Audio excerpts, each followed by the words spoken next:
Donc, mon rôle à moi, c'est un petit peu de réguler le temps, ce qui n'est pas facile. Je dois le dire aujourd'hui. Et c'est très bien, c'est très vivant, j'adore ça.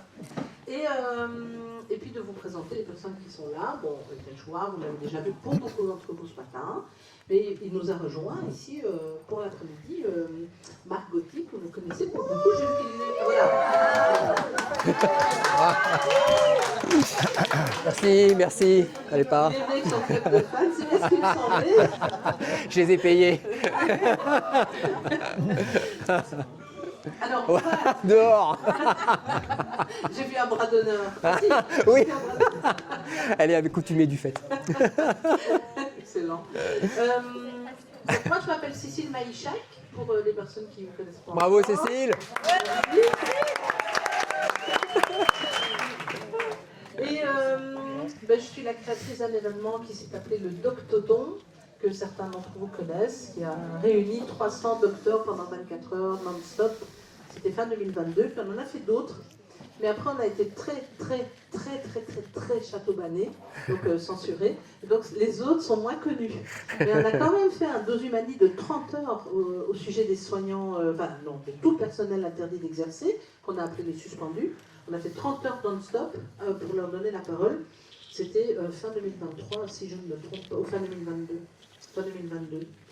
Donc voilà, c'est sportif et ce sont des archives, tout ça. Moi, je considère ça vraiment comme des archives. Alors, merci beaucoup.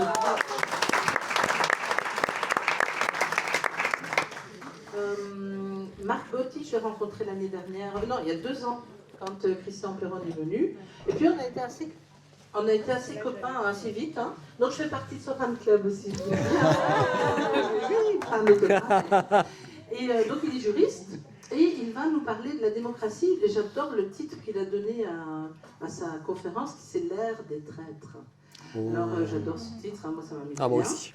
Et quand il aura terminé, on rendra la parole à Étienne Chouard et surtout à vous pour qu'on puisse répondre à toutes les questions que vous avez au sujet des assemblées constituantes et la réécriture, l'écriture d'une constitution digne de ce nom. Voilà. Mais là, tout de suite, je vais donner la parole à Marc pour sa conférence et puis on l'écoute. Je suis impatiente. Merci beaucoup Cécile. Bonjour à tous. Pardonnez mon absence de ce matin. Je crois que je dormais. Mais non, je plaisante. J'avais d'autres activités et j'ai pu heureusement être à l'heure là, il y a quelques minutes. Il n'aurait pas fallu que je parte quelques minutes plus tard de chez moi. Voilà, donc je suis très heureux d'être parmi vous. Je ne vais pas prendre longtemps sur ma petite introduction de la conférence, promis, pour qu'on ait un maximum de temps ensuite avec Étienne, ce qu'il a aussi à vous dire et vos questions, afin d'y répondre le plus possible. Voilà. Alors moi, je vais vous faire donc une petite intervention en, on va dire, 2 petites parties.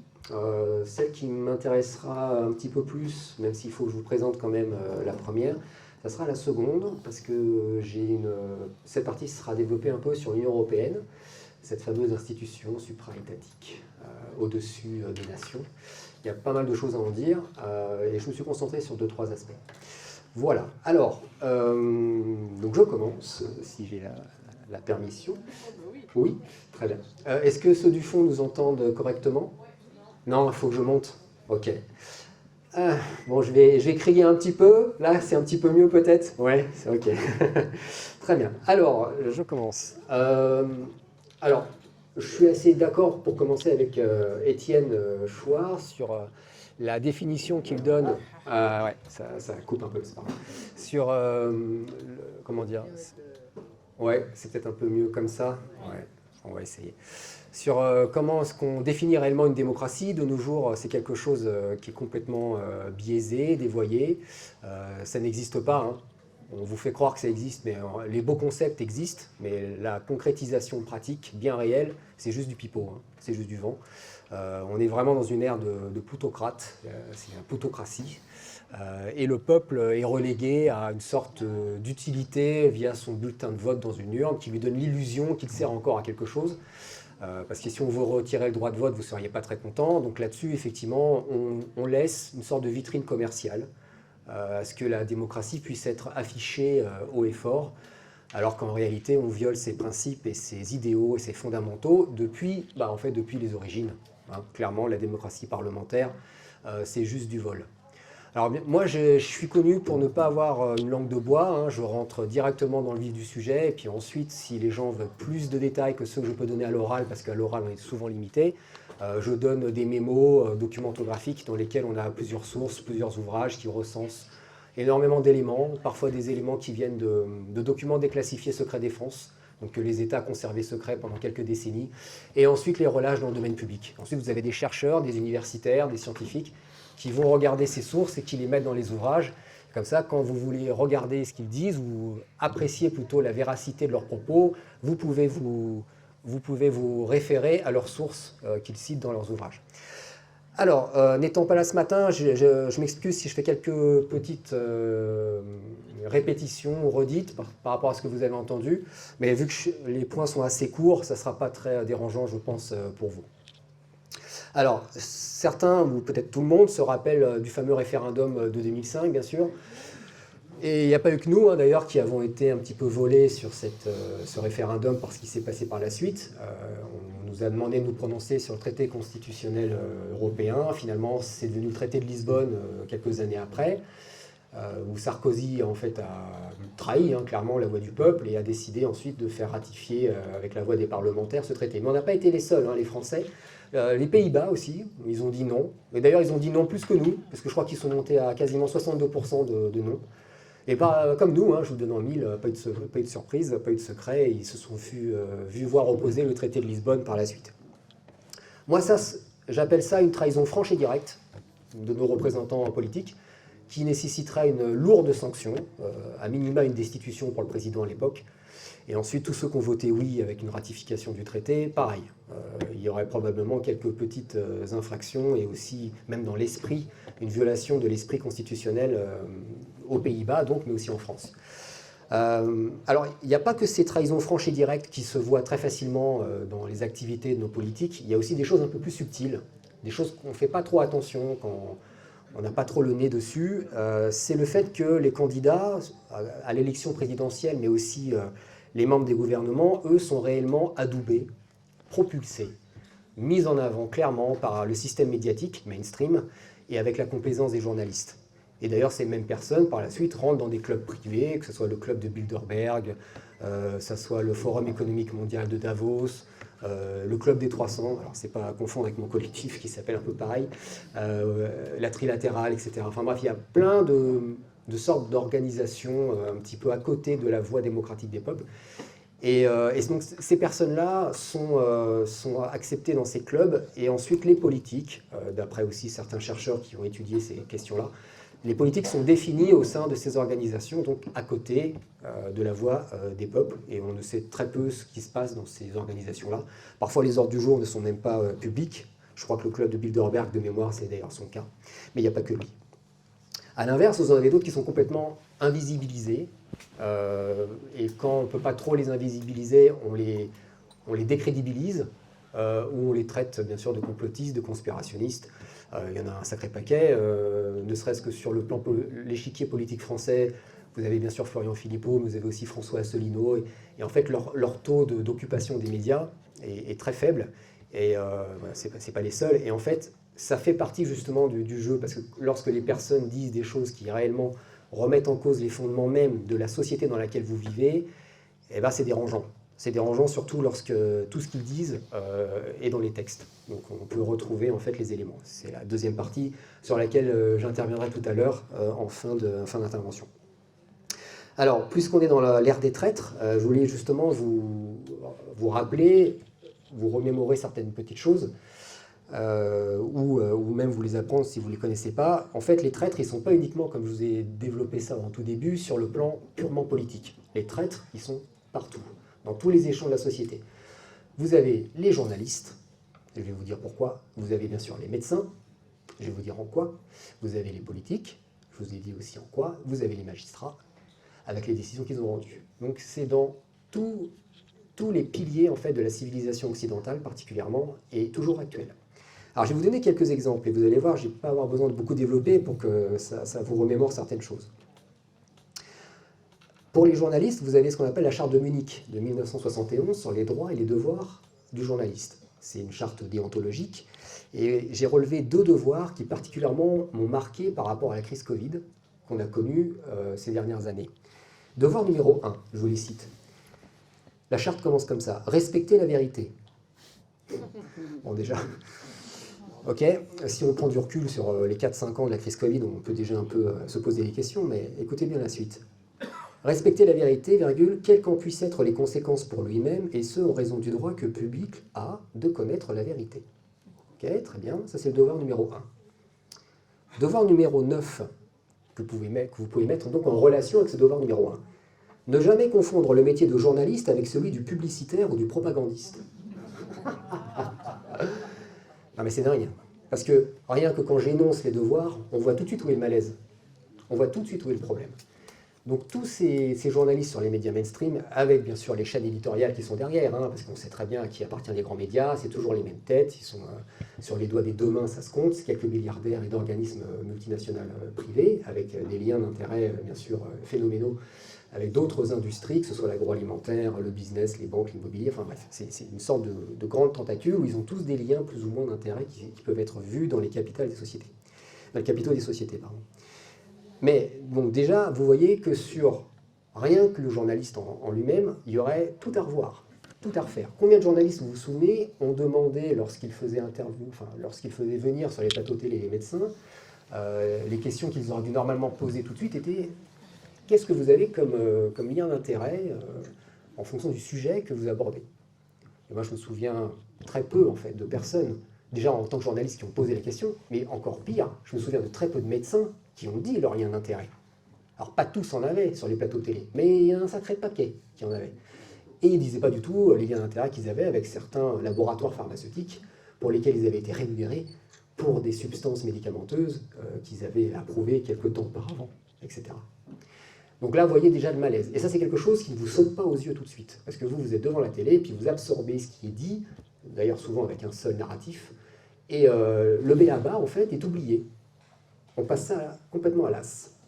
Ça fait partie, si vous voulez, d'une technique de manipulation tellement sournoise que vous ne la voyez pas venir. Et si vous n'y prêtez pas attention, que quelqu'un ne vous a pas éveillé sur le problème, vous passez outre. Alors bien sûr, on s'en rend compte par la suite que ça pose un problème. Mais sur le moment, vous ne le voyez pas. Donc, tous les gens qui regardent la télé et qui n'ont pas un sens critique très développé, parce que ça fait partie justement de leurs objectifs, de ne pas développer plus que ça le sens critique des citoyens qui regardent les médias. Les médias, c'est le nerf de la guerre. C'est grâce à ça qu'ils peuvent orienter une masse. Et ce n'est pas uniquement au niveau national, bien sûr, c'est au niveau international. C'est très très important, les médias. Sans les médias, ça serait très compliqué pour eux. Donc les médias, gardez bien ça en tête, c'est crucial. C'est central au niveau de tout ce qu'on peut imaginer pouvoir être fait sur cette planète. Donc l'ère des traites, ce n'est pas uniquement les journalistes. Vous avez aussi, alors, je passerai vite fait là-dessus, mais je vous conseille pour ceux qui s'intéressent au métier de journaliste d'aller regarder les interviews d'Éric Stemelen, qui était un ancien producteur chez France 2, et un ancien directeur aussi de l'Institut de sondage à Sofres. Vous verrez ce qu'il dit sur ses propres collègues. Et c'est pas n'importe qui, hein. Et c'est pas ce qu'on peut appeler un complotiste non plus. Mais ces interviews sur YouTube, vous les trouverez, sont très très instructives. Alors vous avez aussi, donc dans un autre domaine, les médecins que j'évoquais à l'instant. Les médecins, ils ont le fameux serment d'Hippocrate, comme vous le savez beaucoup. Alors, c'est pareil que pour le journaliste. Je vais vous lire quelques extraits, vous allez voir, ça fait sourire jaune. « Je respecterai toutes les personnes, leur autonomie et leur volonté. » Leur volonté. Sans aucune discrimination selon leur état ou leur conviction. Alors bien sûr, que ce soit au égard au pass sanitaire ou aux obligations légales de vaccination pour certains personnels de santé, notamment je pense, ou les produits qui n'avaient pas fini la phase des essais cliniques 3, et on leur demandait, en fait, la volonté des personnes, on s'en foutait, hein, pour parler simple. Donc moi, quand je vois, si vous voulez, cette première assertion dans le serment d'Hippocrate, pareil, il y a un énorme problème, tout de suite. Alors comment est-ce que des médecins, après, ont pu la ramener sur des plateaux télé, alors que ça violait diamétralement, de façon opposée, leur serment? Et attendez, c'est pas fini. J'informerai les patients des décisions envisagées par rapport aux vaccinations, entre parenthèses. Donc j'informerai les patients des décisions envisagées, de leurs raisons et de leurs conséquences. Justement, les conséquences, c'était ce qui posait problème, puisqu'on n'avait pas les essais cliniques de phase 3 terminés. Comment est-ce que vous voulez informer les patients des conséquences de quelque chose quand vous ne savez pas ce qui se passe? Bon, apparemment, ça ne leur posait pas de problème. Et puis, j'ai gardé le meilleur pour la fin.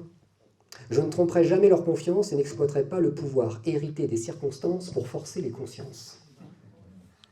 Je vais rester poli, mais là, il y avait un mot qui me venait en tête, c'est une injure. Je ne la dirai pas, bien sûr. Donc, vous voyez là, j'ai pris simplement 3 exemples, 3 assertions de ce serment d'Hippocrate. Encore une fois, ça passe crème, ça passe sans problème. C'est vous dire à quel point, en fait, notre civilisation, elle est complètement à contre-courant de ce qu'elle prône, de ce qu'elle prêche, de ce qu'elle avance. Un peu comme la démocratie, je vais y revenir un petit peu par la suite. Une belle vitrine commerciale, vidée complètement de toute substance réelle. Et voilà, et c'est tout. Alors, c'est dommage, j'ai oublié, je voulais le mettre, j'ai oublié le serment de tout magistrat en France. Mais c'est quelque chose aussi qui faisait sourire, parce que dans l'idée, c'était qu'il restait complètement indépendant, forcément aussi du pouvoir politique, et qu'ils faisaient leur métier avec conscience, en se comportant comme un digne et loyal magistrat. Bon, c'est quelque chose que je vous dis de tête. Bon, moi je suis juriste. Quand on a vu ce qui s'est passé avec la crise Covid, dès les premières décisions de justice rendues, je peux vous dire que ce serment aussi, il y avait des choses qui étaient complètement à contre-courant. En fait, vraiment sur certaines décisions, particulièrement au début, on n'avait pas l'impression qu'ils faisaient du droit. On avait l'impression qu'ils faisaient de la politique. Et qu'ils tordaient le droit en long, en large, en travers, jusqu'à lui faire dire l'inverse de ce que textuellement les textes disaient. C'était juste incroyable. Alors, moi, je suis juriste, comme je vous le disais, donc si vous voulez, à l'université, on nous enseigne la volonté du législateur, comment est-ce qu'elle se manifeste? Elle se manifeste très simplement avec le verbiage des textes, mais elle se manifeste également avec la volonté, ce qu'on appelle du législateur. Qu'est-ce que le législateur a voulu dire, ou celui qui font les traités internationaux, etc., derrière le texte? Bon, bah là, je vous la fais courte, hein. Aussi bien la lettre que l'esprit des textes, des traités, étaient violés. Pareil, en long, en large et en travers. Ce qui m'a fait dire aussi que le droit était, à la différence de certaines autres sciences qu'on appelle des sciences dures, comme la physique, avec, je crois, également les mathématiques, où là, c'est beaucoup plus difficile de faire dire ce que l'on veut à cette science, puisque vous avez des mesures concrètes, objectives. La gravité, par exemple, les constantes cosmiques. Pas le genre de choses avec lesquelles vous pouvez jouer à volonté, à discrétion. En droit, c'est pas pareil. En fonction de la volonté du magistrat que vous avez derrière, il peut tordre, il peut donner des interprétations, il peut violer en fait le texte. Et après, s'il n'y a pas d'autres magistrats qui interviennent, par exemple avec des appels, des pourvoi en cassation, ou des décisions donc, qui seront cassées par la suite, avec des magistrats peut-être un petit peu plus loyaux par rapport à leur profession, j'ai envie de dire, ils pourront infirmer, donc casser les jugements, dire autre chose, alors que ça reste quand même du droit. Donc ce sont des magistrats qui reformulent une appréciation d'une situation factuelle, et parfois, avec les pourvois en cassation, ils contrôlent l'application du droit qui a été fait par d'autres.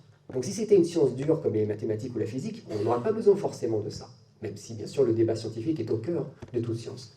Mais avec le droit, cette science humaine, dite non exacte, on voit à quel point, pardonnez-moi, mais parfois vous avez envie de rendre votre repas après avoir lu une de leurs décisions sur certaines choses.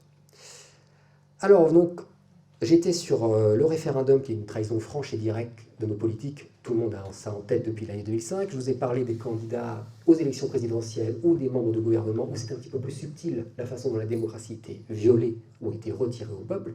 Je vous ai donné quelques exemples de serments, que ce soit le serment d'Hippocrate ou les chartes déontologiques du journaliste. Je vous ai aussi parlé des magistrats. Mais il y a aussi, même pire, dans les hémicycles parlementaires, Assemblée nationale, Sénat, vous avez des parlementaires qui ont publiquement admis, quand même, il fallait le faire, mais c'est bien, ils ont dit la vérité, pour une fois. Ils ont publiquement admis que énormément de lobbies étaient aux influences, voire même à la rédaction directe des lois. Bien sûr, en fonction de leurs intérêt. Et c'est besoin de le préciser. Alors vous avez, par exemple, celles qui ont clairement dit les choses comme Delphine Batho, mais il n'y a pas qu'elle, hein. Il y a Sophie Taillé-Polian, Alexis Corbière, François Ruffin, et plus important que ça, vous avez aussi des rapports dont la teneur a été rendue publique d'organisations non gouvernementales et d'autres systèmes d'organisation internationale comme Transparency International France, WWF, des rapports d'information du Sénat en eux-mêmes qui regroupent des témoignages et des séquences où effectivement cette chose est comment dire, accusée en fait. Cette chose est mise en avant en disant que la démocratie est malade. Alors oui, elle est bien malade quand vous avez de telles choses qui se passent. Et le problème, c'est qu'on n'a aucun moyen en fait d'agir là-dessus en direct. Nous, le peuple, simples citoyens, comment pouvons-nous faire pour que les lobbies n'aient pas autant d'influence auprès de nos députés et de nos sénateurs? C'est une question que je pourrais vous lancer à tous, et dans les questions débats qui suivront par la suite, peut-être que vous aurez des réponses ou des opportunités, des pistes à me donner. J'en arrive à mon quatrième et dernier point. J'espère que je suis dans les temps. Chère Cécile, ouais, c'est parfait. Super. Merci. Alors, l'Union européenne. Ah là là, rien que d'évoquer le nom, j'ai du mal. J'ai presque des... Non, mais j'ai une plaque d'eczéma, des fois, qui viennent. Non, mais plus sérieusement, vous avez donc ce qu'on appelle au sein de l'Union européenne, ce que certains analystes ont appelé une perte totale de souveraineté. Oui, on est clairement dedans, clairement. Par les textes, encore une fois, moi je suis juriste, hein, Étienne Chouard, je crois, est professeur d'économie. De droit. Oui. Et de droit aussi. De droit aussi, également. Ah, super. J'aurais pu être votre élève, peut-être. Vous n'êtes pas si âgé, moi je ne suis pas si jeune. Alors, dans les textes, on a un problème avec cette Union européenne, c'est qu'elle nous a retiré déjà, en fait, toute souveraineté, quasiment. À l'heure actuelle, vous avez une compétence qu'on appelle exclusive en plusieurs domaines. Vous avez l'union douanière et la politique commerciale commune, ça ce sont les articles 32 et 63 du traité sur le fonctionnement de l'Union européenne, qui interdit toute restriction aux échanges de capitaux. Donc ça c'est la libre circulation des capitaux. Ce qui veut dire qu'en fait qu'on ne peut plus lutter contre les délocalisations des entreprises. Donc cela nous a déjà mené à une désindustrialisation accélérée du pays, mais pas que nous, hein. Cette désindustrialisation était d'ailleurs quasi inexistante avant le traité de Maastricht en 92.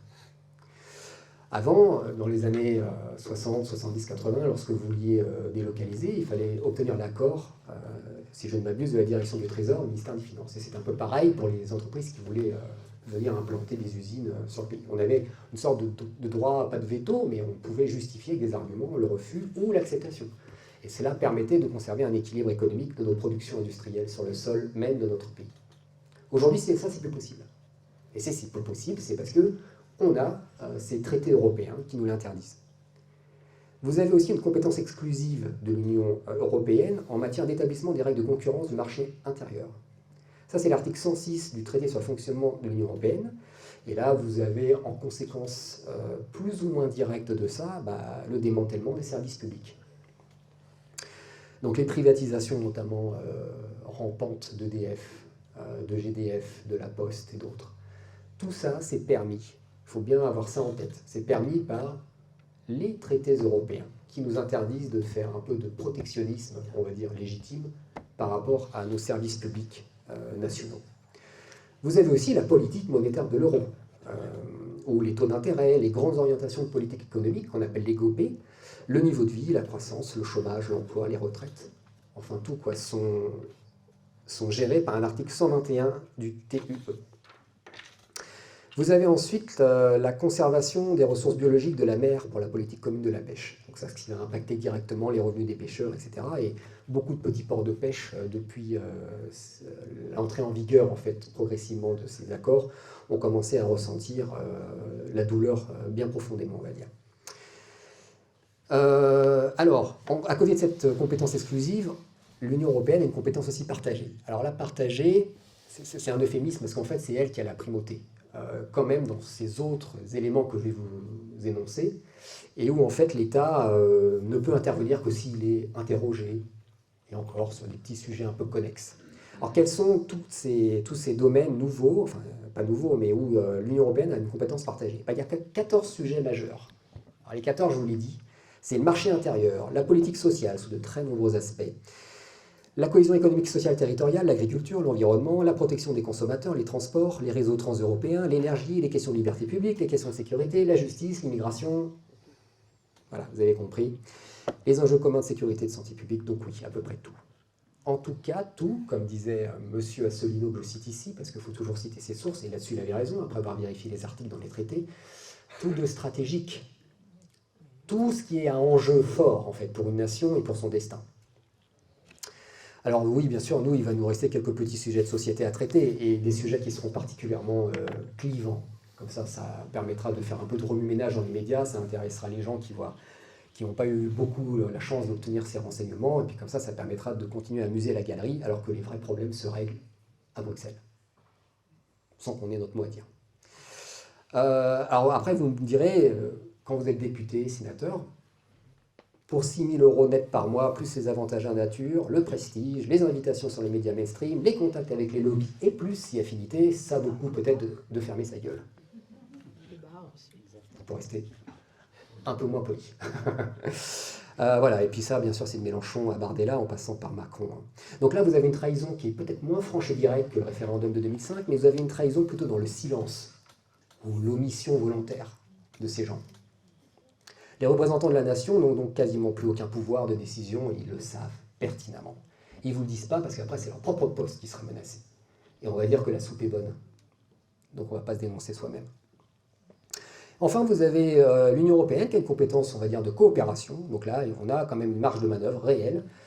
Mais vous allez voir, l'Union européenne a un pouvoir d'appui, de publicité et de coordination. Alors c'est quoi ces éléments où l'État conserve une réelle marge de manœuvre? Eh bien, c'est la culture, le sport. Alors je ne dis pas que ce n'est pas des sujets pas importants, hein, mais on va dire que c'est un peu moins stratégique pour une nation, son destin en tout cas.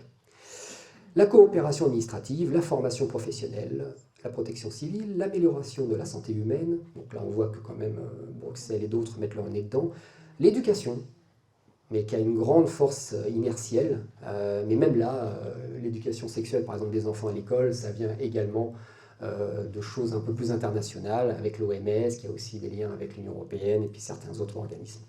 Donc l'UE met quand même son petit grain de sel dans ces choses-là. Et oui, et l'industrie. Enfin, ce qu'il en reste, du coup. Parce que quand vous regardez les courbes de tout ce qu'on a perdu depuis les années 50, l'industrie aujourd'hui, en France particulièrement, ça fait mal. Alors on a aussi l'Union européenne qui s'est dotée d'une sécurité de défense qu'ils appellent la politique européenne de sécurité de défense, la PESD, la PESD. Donc c'est une même politique étrangère imposée à tout le monde et surtout soumise à qui? À l'OTAN, organisation du traité Atlantique Nord. Et on sait très bien qui mène la danse à l'OTAN. Ça c'est l'article 42 du traité de l'Union européenne. Voilà, alors bien sûr, en plus je fais court parce que j'arrive à mon temps de parole fini, mais il n'y a pas que ces articles-là qui posent problème dans les traités, il y en a plein d'autres. Alors, j'en arrive donc à mes points conclusifs, et ensuite je vais pouvoir redonner la parole à Cécile, qui, je ne m'abuse, la donnera ensuite à Étienne. Nous n'avons donc plus qu'une apparence, vous l'avez compris déjà, avec ma courte intervention de quelques minutes, de démocratie, et encore, on n'a jamais vraiment eu le réel pouvoir au peuple, si on peut dire ça gentiment. Et où les traîtres, tous azimuts, sont partout, plus ou moins volontairement. Deuxième point conclusif, oui, pour moi, ça c'est mon opinion, je pense que ceux qui se disent souverainistes ont raison, en tout cas à minima sur le plan juridique. Ça c'est mon avis. Donc, la solution finalement, elle est écrite, hein. L'Union européenne l'a permise. Vous avez l'article 50 du traité qui permet à tout État de sortir. Donc ça ne nécessite pas qu'on rentre dans une hystérie, on ne va pas s'écrouler ou mourir si on sort de l'Union européenne, au contraire même. Beaucoup de choses à mon avis s'amélioreraient, d'ailleurs on ne serait pas les premiers à le faire. Et donc vous avez quelque chose de textuel et de juridique qui est permis. Alors sur le plan économique, je ne rentre pas dedans parce que ça nécessiterait 25 minutes minimum à nouveau pour exprimer la chose, mais là je vous ai parlé sur le plan juridique, mais sachez que sur le plan juridique, les choses que j'aurais à vous dire, pour moi, par rapport à la monnaie qu'on appelle monnaie unique, mais en fait qui est une monnaie commune qui s'appelle l'euro, c'est pire. C'est-à-dire qu'à terme, je pense que l'euro ne peut pas tenir pour des raisons intrinsèques liées à la science économique en tant que telle. Mais c'est moins ma spécialité, donc je ne veux pas trop m'avancer sur ce sujet-là, et puis ce n'est pas le sujet propre aujourd'hui, je n'aurai pas le temps de le développer de toute façon. Troisième point conclusif, cela fait effectivement très longtemps que la classe politique prétend vouloir changer l'Europe, parce que certains disent on va y rester dans l'Europe, mais on va la changer pour que ça aille mieux. Oui. Alors pourquoi est-ce que ça ne marche pas ça? Pourquoi est-ce qu'ils n'y parviennent pas? Eh bien parce que les traités doivent être modifiés à l'unanimité. Et que dans les 27 aujourd'hui qui composent l'Union européenne, vous avez des intérêts qui sont diamétralement opposés et où certaines nations, notamment de l'Est de l'Europe, ont plus d'intérêt à y être par rapport à ce qu'ils reçoivent et par rapport à des échanges commerciaux que en fait, on n'ira jamais dans le même sens en fait, pour changer cette organisation. Et d'ailleurs, ça a été voulu comme ça dès le départ. Ça a été une sorte de, qu'on appelle... ouais, c'est ça, cloisonné, c'est des chaînes en fait. Une fois que vous êtes dans la chaîne avec le maillon, vous êtes pris. Et ça a été conçu comme ça, effectivement, dès le départ.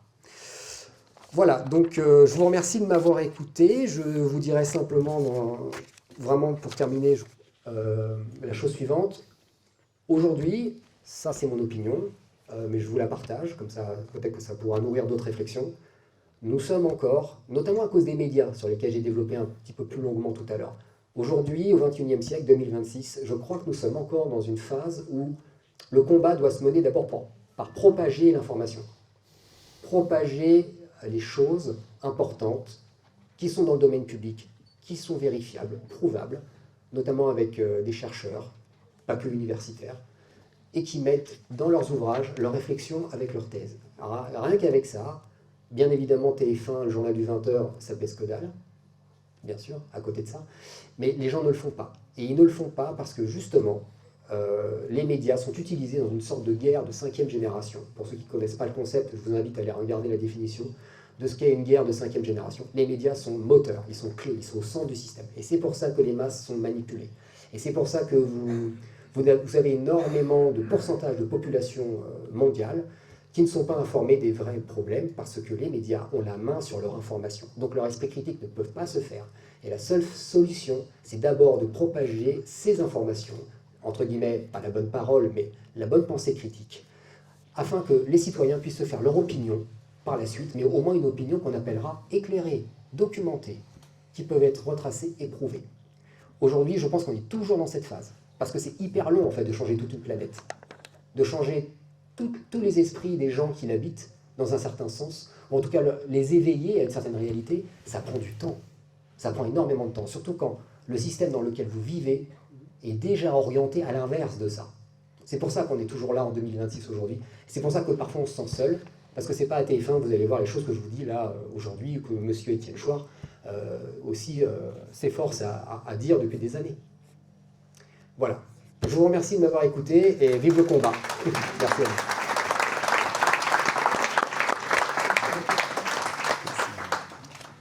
Merci Marc.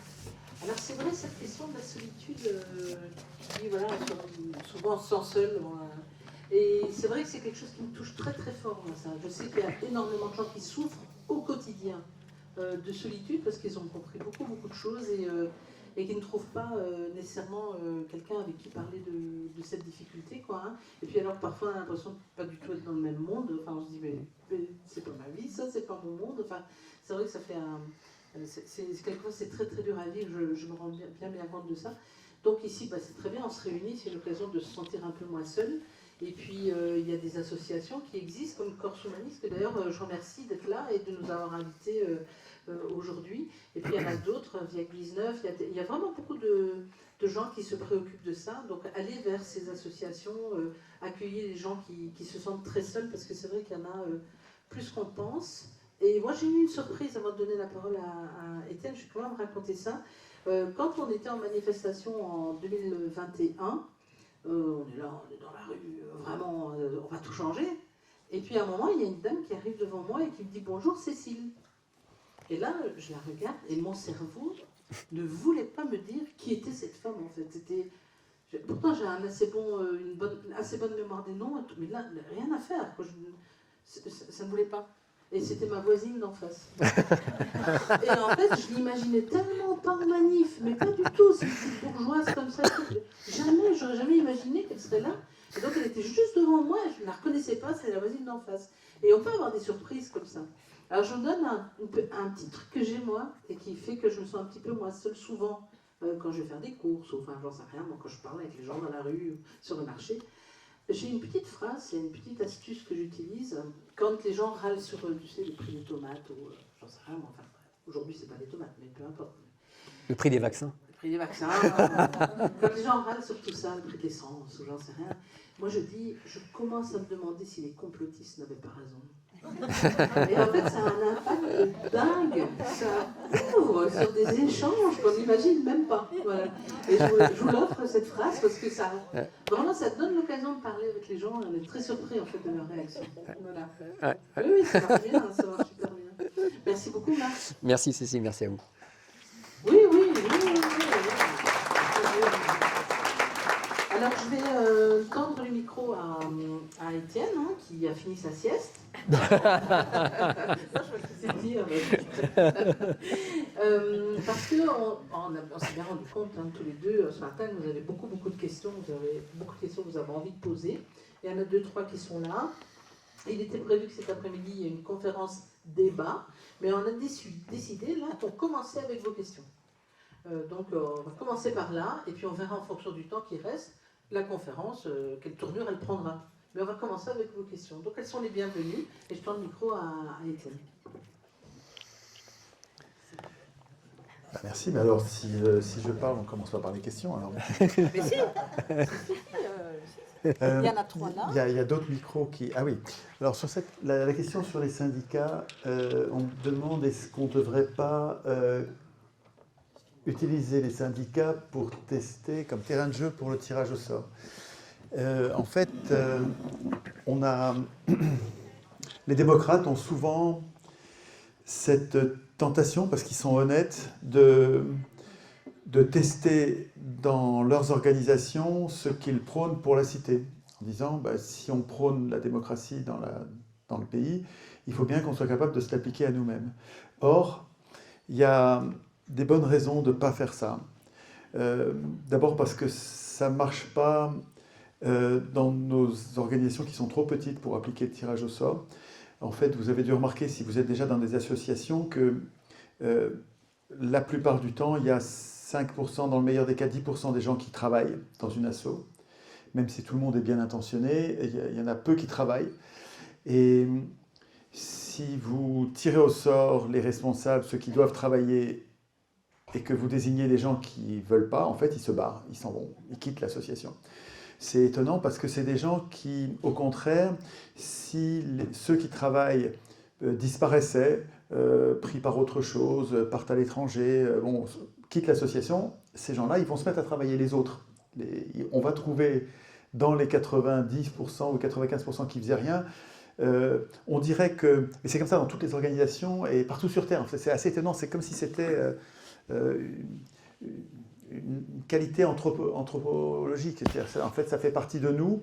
On dirait qu'en tant qu'organisme, on se tient en réserve, on est OK pour se tenir en réserve, c'est important qu'on soit en réserve, mais ce n'est pas nous qui bossons. Il y en a qui bossent, ils sont au front, c'est leur boulot, et nous, on s'y mettra quand on ne pourra pas faire autrement.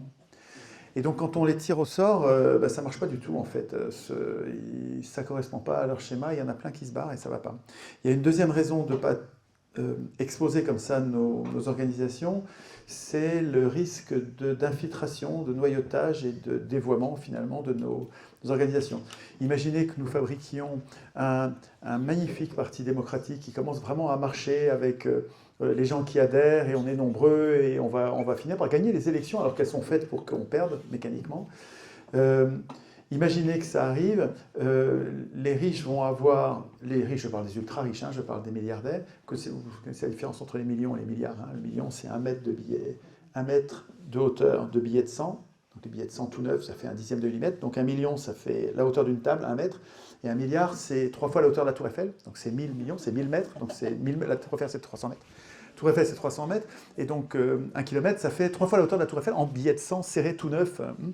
Donc les millions, les milliards, c'est pas pareil. Et donc les milliardaires sont des gens qui sont bien l'image, riches de façon obscène, indécente, absolument indéfendable. C'est forcément le résultat d'une crapulerie, d'un vol, d'une confiscation. Et en fait, ces gens-là ont les moyens d'infiltrer nos partis, donc de payer des gens, des espions qui sont payés pour ça, donc c'est leur métier. Ça nous échappe parce que nous, on ne fait jamais ça, donc on n'a pas les moyens, on n'a pas envie. Enfin, mais bon, ça existe. Et ça existe depuis longtemps, déjà au 19e, mais déjà sous César, en fait. Les dominants savent infiltrer leurs oppositions les plus importantes pour les dévoyer et n'en avoir plus rien à craindre. Et donc, ils envoient dans nos organisations...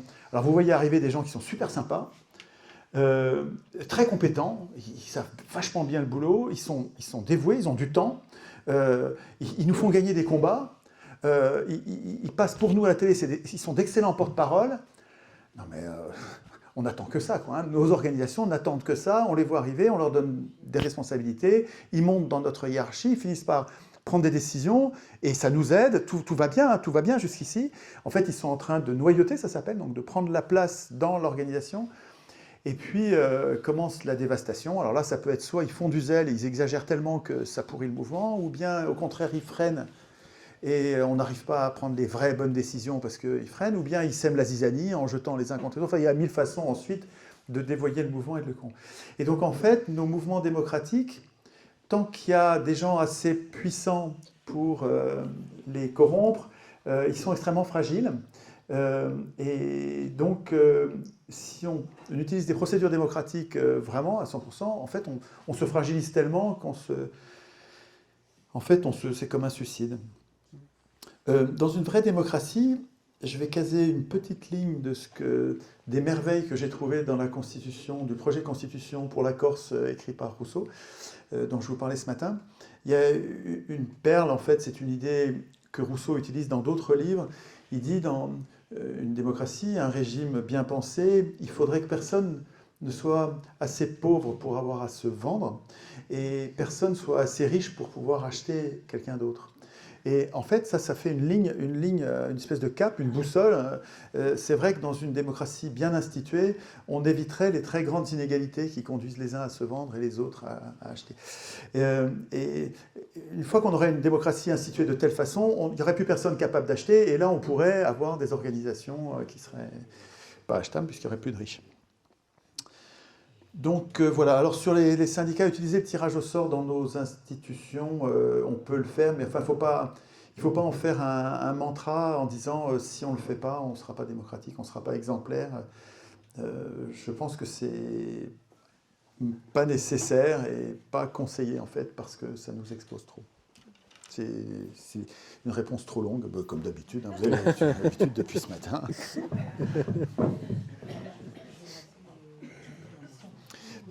Pendant que... oui. Là, tu as répondu à... J'ai répondu à une question, il y en a d'autres? Là, il y en a 2 ou 3, je ne sais pas si tu as... J'ai vu que tu as répondu à ça. La question de... Comment mettre en œuvre la Constitution? Alors, ce que ça évoque, moi, comme réponse à ça, j'ai... ce à quoi je travaille depuis 20 ans, c'est au fait que nous devenions des adultes politiques. C'est-à-dire qu'on arrête d'accepter d'être des électeurs et on veut devenir des législateurs. La démocratie, ça n'est pas les libertés publiques. Non, c'est pas ça. Oui, il y aura des libertés publiques, mais c'est pas la démocratie. La démocratie, c'est pas le droit de parler. Parler, c'est pas décider, c'est autre chose. Oui, nous allons avoir besoin de parler dans une démocratie, mais c'est pas le critère de la démocratie, c'est la décision. Qui décide? Or, dans une démocratie, c'est le démos qui a le kratos, donc c'est le peuple qui décide, donc c'est le peuple qui est législateur. Et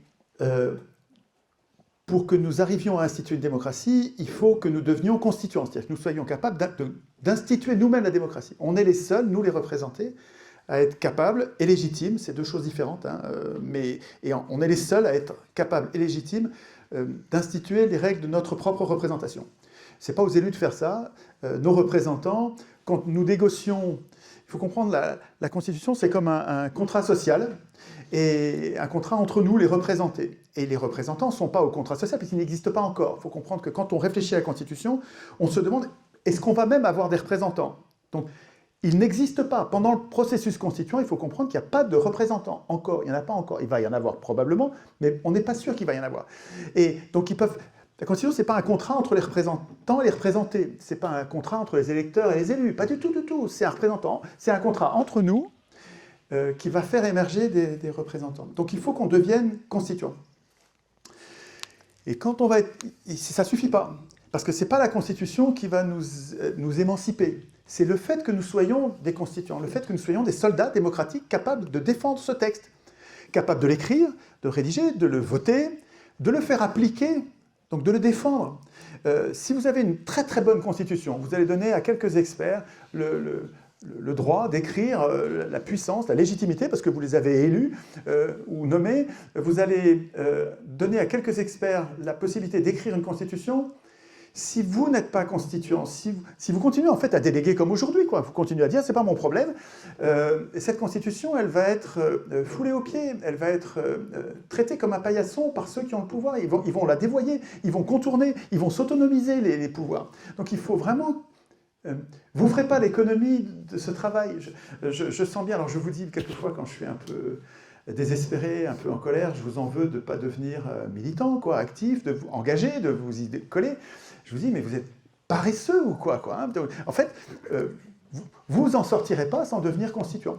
C'est parce que nous n'arrivons pas à penser en adulte politique qu'on a les multinationales sur le dos, et les multinationales de la finance notamment. Hein. Mais parce que la grande banque internationale, c'est les plus riches des grands marchands. Donc les multinationales, c'est les grands marchands, et les grands banquiers, c'est multinationales, c'est les plus riches des plus riches. Et s'ils sont au pouvoir, c'est parce qu'ils ont, il y a 300 ans, 200 ans, 300 ans, ça dépend des pays, ils ont pris le contrôle de la création monétaire, puis ils ont pris le contrôle de l'État, de la puissance publique, par l'élection, par une procédure qui vous ont conduit ensuite à adorer. Et nous en sommes là, nous adorons la procédure de notre dépossession, comme je vous disais ce matin. Je vais radoter, pardon, un petit peu, j'essaie de pas trop, mais... et donc, je suis toujours sur la question, la question c'est comment on fait pour appliquer la Constitution. Techniquement, vu de loin, c'est en fait, tout simplement, il va nous falloir un Conseil constitutionnel. Aux États-Unis, ils appellent ça une Cour suprême, en Islande aussi, enfin ça dépend des pays, donc on appelle ça Cour suprême, Conseil constitutionnel. En fait, il va falloir qu'il y ait un organe qui soit chargé, dédié d'appliquer la Constitution. Il est chargé d'appliquer la Constitution, il est dédié à ça, et il faut lui donner les pouvoirs de le faire.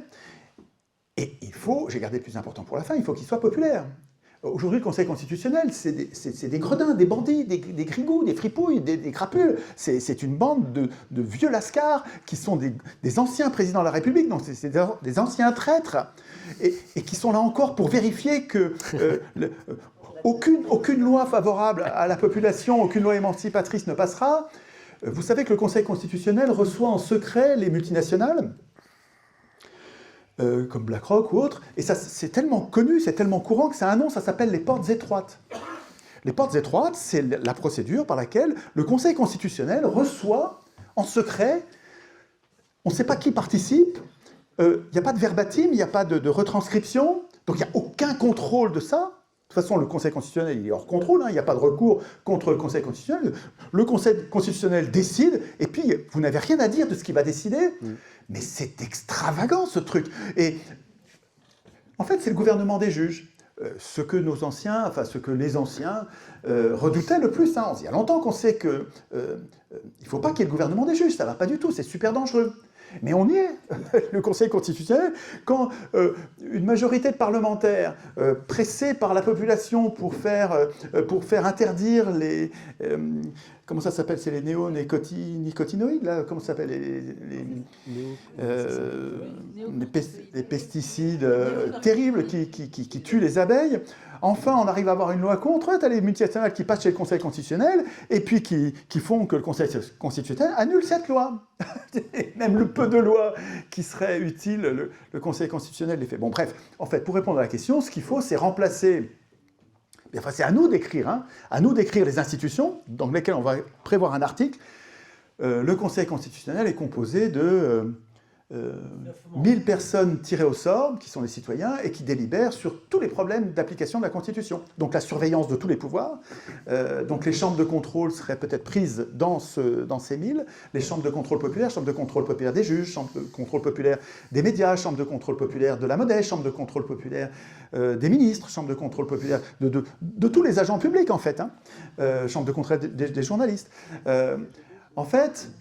Il faut que le contrôle de la Constitution, le contrôle de notre contrat social, le contrôle de la juste application du texte, du contrat social que nous avons écrit nous-mêmes, il faut que nous l'exercions nous-mêmes, ce contrôle. Donc comment est-ce qu'on... C'est trop long encore, pardon, mais comment mettre en œuvre la Constitution? Eh bien, il va falloir que la population s'en occupe. la population devenue adulte. Un électeur, c'est un enfant politique, c'est quelqu'un qui est humilié, qui est ravalé au rang dégradant d'électeur. Un citoyen, c'est un adulte politique. Un électeur, c'est quelqu'un qui est hétéronome. Il subit le droit écrit par quelqu'un d'autre. Il est hétéronome. Il n'est pas nome, il est nome. C'est quelqu'un d'autre qui fait sa norme. Un citoyen, il est autonome. Il produit lui-même le droit auquel il consent à obéir. Un citoyen, c'est un législateur, quoi. Nous, on dit qu'on est citoyen, mais on se la pète, on n'est rien du tout. On est des enfants politiques, on est des incapables politiques. On est traités comme des incapables par les élus qui ont décidé que la procédure de désignation des représentants, ça allait être l'élection.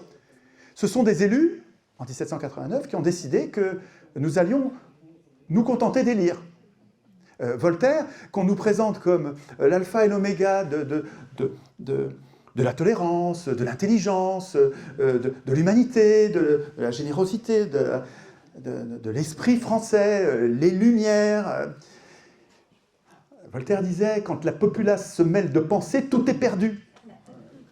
C'est un ennemi du peuple, c'était un milliardaire, un marchand d'armes. Vous saviez que Voltaire était un marchand d'armes? Milliardaire, richissime. Il écrivait à Catherine II de Russie, vous ne pouvez pas me faire plus plaisir qu'en tuant beaucoup de Turcs. Le parangon de la tolérance et de la vertu. En fait, c'est une excellente icône pour le capitalisme, pour la domination terrible qu'on appelle capitalisme et qu'on ferait mieux d'appeler crapulisme. Et Voltaire est une bonne icône, mais on ne devrait pas adorer Voltaire, on devrait adorer Rousseau. Rousseau est un ami du peuple. Voilà, c'est encore trop long, pardon. Non, parfait. Il y avait encore une idée.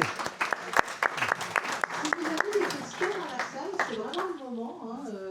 Donc n'hésitez pas, levez la main et puis André passera avec le micro. Donc allez-y. Si vous avez des questions, faites-vous... Vous avez dit un mot, vous avez dit complotiste. N'ayez pas peur de ce mot-là. Complotiste, ça veut dire qui repère des complots et qui les dénonce. En fait, je sais bien que c'est insultant, et quand on me dit que je suis complotiste, on me traite de paranoïaque. C'est-à-dire qu'on me dit, vous voyez des complots partout. Mais la démonstration n'est pas produite. Moi, ce que je fais, c'est que quand je vois des complots, je les dénonce, et ce faisant, j'exerce une vertu citoyenne de base. À Athènes, il y a 2500 ans quand même, ça fait longtemps qu'on sait que les citoyens, un bon citoyen, surveille les complots, et quand il les dénonce, Alors à Athènes, on ne lui donnait pas d'argent, on lui faisait un arc de triomphe. C'est-à-dire qu'en fait, on célébrait les vertus de celui qui avait protégé la démocratie, qu'on savait fragile à toutes les intrigues des riches qui étaient très mécontents qu'on tire au sort. Et qui c'est Platon, c'était un ennemi enragé de la démocratie. C'était rabique, ça. C'était enragé, la haine de Platon pour la démocratie. Et donc, quand on prend Platon comme, très souvent, vous allez entendre dans les journaux, on vous prend Platon comme référence pour dire du mal de la démocratie, mais, enfin bon, le croyez pas, quoi. C'est quelqu'un d'intelligent qui dit des tas de choses intéressantes sur la nature humaine, hein, mais sur la démocratie, il faisait partie d'une famille riche qui devait normalement exercer le pouvoir, qui, sans la démocratie, aurait exercé le pouvoir, et puis pas de peau, il a vécu, lui, à une époque où il y avait la démocratie. Donc il a passé sa vie à baver contre la démocratie, à dire que la démocratie, ça donne toujours la tyrannie, enfin bon, des couillonnades, quoi. Hein, bon, mais on a du mal à en sortir, hein, sur les sophistes, c'est pareil. Bon, je ne sais pas que j'ouvre les parenthèses sur les sophistes. Mais les complotistes, c'était une vertu. Et il faut comprendre que nous savons depuis longtemps que nous devrions être méfiants de toutes les intrigues et des complots des puissants contre le régime de la démocratie. On sait depuis longtemps que nous devrions tous être vigilants. Et puis on sait aussi qu'on ne va pas l'être, qu'il y a plein d'endormis. Et donc ce qu'on fait au moins depuis 2 siècles, 3 siècles, le journalisme est apparu pendant la Révolution anglaise, puis la Révolution française, et nous avons confié à des journalistes, nous les appelons comme ça, le soin d'être particulièrement vigilants. On sait qu'on devrait tous être vigilants, mais on sait qu'on va avoir la flemme, qu'on ne va pas le faire, donc on va confier à ceux qui veulent bien le boulot d'être vigilants. Donc les journalistes, c'est des inquiéteurs de pouvoir, c'est des gens qui sont très sourcilleux par rapport aux actions des pouvoirs et aux intrigues pour arriver au pouvoir. Donc les journalistes En fait, leur métier, c'est d'être complotiste, d'être super vigilant, en chercher partout. Quelquefois, ils en voient trop, mais on s'en fout qu'ils en voient trop. T'en as vu un là où il n'y en avait pas, mais qu'on s'en fout, c'est pas ça qui est dangereux. C'est pas dangereux de voir trop de complots. C'est pas ça ce qui est dangereux, c'est les complots. Et c'est dingue. Et alors, les riches, en achetant, les ultra-riches, hein, les milliardaires, en achetant les journaux, ils ont acheté les journalistes. Les journalistes ont vendu, et au lieu d'inquiéter les pouvoirs, de chercher les complots, ils cachent les complots et ils protègent le pouvoir. C'est dingue. Ils sont devenus, en étant vendus, ils sont devenus des anti-journalistes. Et le comble encore plus, ils traquent ceux qui font leur métier, ceux qui sont vraiment complotistes, c'est-à-dire les journalistes citoyens, les journalistes indépendants, les petits médias, les gens qui font le boulot d'inquiéteurs de pouvoir. Eh ben, les faux journalistes vendus, ils les attaquent en les traitant de complotistes. Mais n'ayez pas peur du mot complotiste, c'est un compliment, c'est une vertu. Enfin, c'est une vertu citoyenne de base. Voilà, n'ayez pas peur de ça.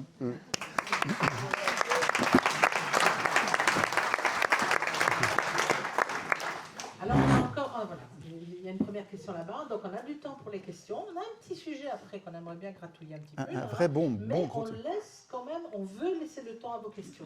Donc c'est important, si vous en avez, de lever la main. J'ai vu qu'il y a une question là-bas. Vas-y, si tu peux encore lever la main.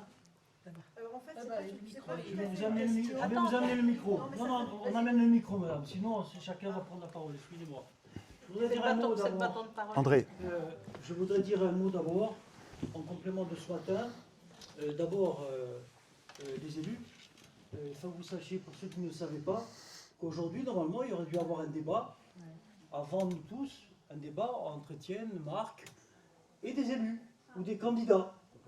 Comme vous le voyez, à moins qu'il y en ait dans la salle, je n'en vois aucun. il y en a peut-être des locaux. Hein. Non, non, dans la salle, je ne vois pas d'élus, du moins, s'ils y sont, je ne les connais pas. Voilà, c'est Donc, possible. c'est la démonstration, si besoin était, qu'ils ne sont pas là pour nous représenter. Ils sont en campagne. Les municipaux, donc ils ne sont pas là. Alors, pour faire un aveu, il y en a un qui m'a téléphoné hier soir, parce que j'avais eu un contact indirect, pour me dire qu'il ne pouvait pas venir. Bon, au moins.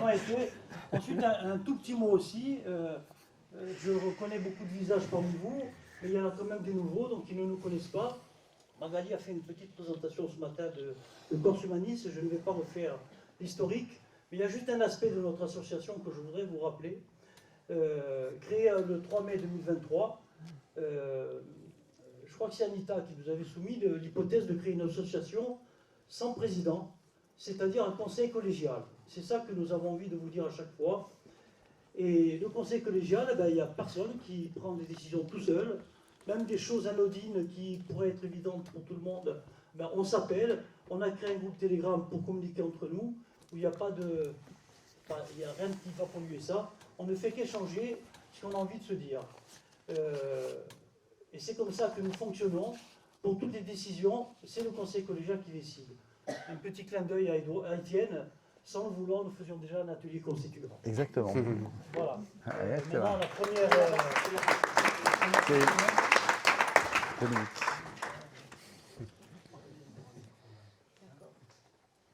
En fait, c'était pas tout à fait une question que je voulais vous soumettre, mais déjà, je voulais rebondir sur ce que vous avez dit. Donc, il y a eu un film qui est sorti, c'était plutôt un documentaire, il y a une vingtaine d'années, Les chiens de garde et les nouveaux chiens de garde De Halimi. de Serge Halimi, c'est un documentaire qui m'a vraiment ouvert les yeux et qui, à l'époque, m'a fait réaliser à quel point Très bon. l'information était dévoyée.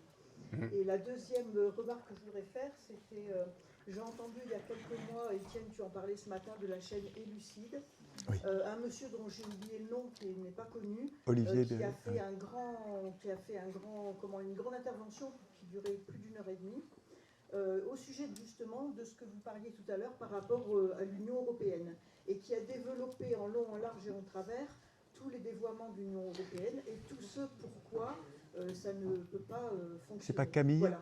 Et C'est donc, pas Camille Il s'appelle pas Camille... je me souviens plus, honnêtement, je me souviens plus de son nom. Je pourrais le Camille retrouver en Adam. cherchant. Camille Adam, voilà. Et donc, c'était vraiment très très intéressant.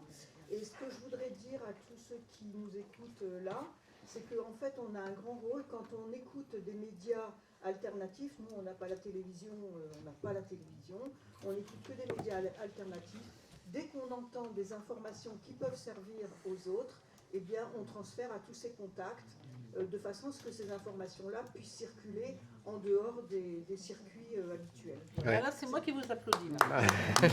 Bravo. Ah, mais, N'hésitez pas à vous parler très très près du micro, sinon ça passe pas. mais pour répondre à la dame, c'est ça qu'il faut faire. Pardon, merci. C'est exactement ça qu'il faut faire. Vous, en fait, en tant que citoyen qui commencez à acquérir des connaissances, on va dire, à enjeu, votre première action, c'est effectivement transmettre, propager, en fait, pour qu'un maximum de gens puissent avoir des éléments, au moins pour qu'ils aient un autre narratif, quoi. Parce que c'est pas possible d'entendre tout le temps la même chose. En plus, ce sont des conneries en long, en large et en travers, les médias mainstream. Donc, au moins un contre-courant voilà, de narratif. Et si la personne, de toute façon, n'est pas suffisamment... Comment dire, en fait, le problème qu'on a souvent, je serai très court, c'est que les gens nous disent « Oh, mais moi, j'ai pas le temps ». Et c'est vrai que dans la vie de tous les jours, vous avez votre boulot, vous rentrez, vous avez les enfants, après, il faut aussi penser à dormir, il faut manger, tout ça, il faut se laver, bref. Et donc, du coup, si vous n'avez pas tout de suite... C'est pour ça que moi, quand j'ai commencé un petit peu aussi à m'éveiller à toutes ces questions, parce que je me rendais bien compte que ça allait pas, mais j'arrivais pas encore à mettre bien précisément le doigt dessus. Puis un jour, je me suis dit, bon, c'est là, j'ai commencé, j'ai tiré le fil, puis après, tout qui est venu. Et je me suis dit, l'idéal, c'est de faire, comme je vous en ai un peu parlé tout à l'heure, des mémos, dans lesquels, en fonction des sujets, par exemple, moi j'ai fait un mémo, c'est qui dirige réellement le monde. Là-dedans, vous sélectionnez un nombre de chercheurs universitaires, de scientifiques, de géopolitologues qui mettent leurs sources dans leurs ouvrages. Vous en lisez un certain nombre, pas forcément 50, même si vous pourriez, parce qu'il y en a même plus que 50.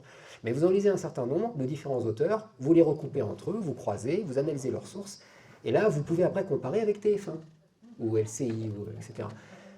Bon, je vous donne une astuce. Ça vous permet des fois, même si ça ne vous épargnera pas de les lire, si vous voulez vraiment l'information juste et exacte et précise. Mais l'astuce, c'est la chose suivante. Dès que vous entendez quelque chose dans les médias mainstream qui a un intérêt géopolitique, géostratégique, politique ou économique, vous pouvez être sûr que ce que vous entendez, la réalité, c'est à peu près l'exact inverse. Une boussole qui donne le sud. Voilà, c'est la boussole qui donne le sud. C'est exactement encore plus simple comme image. Elle est très, très pertinente.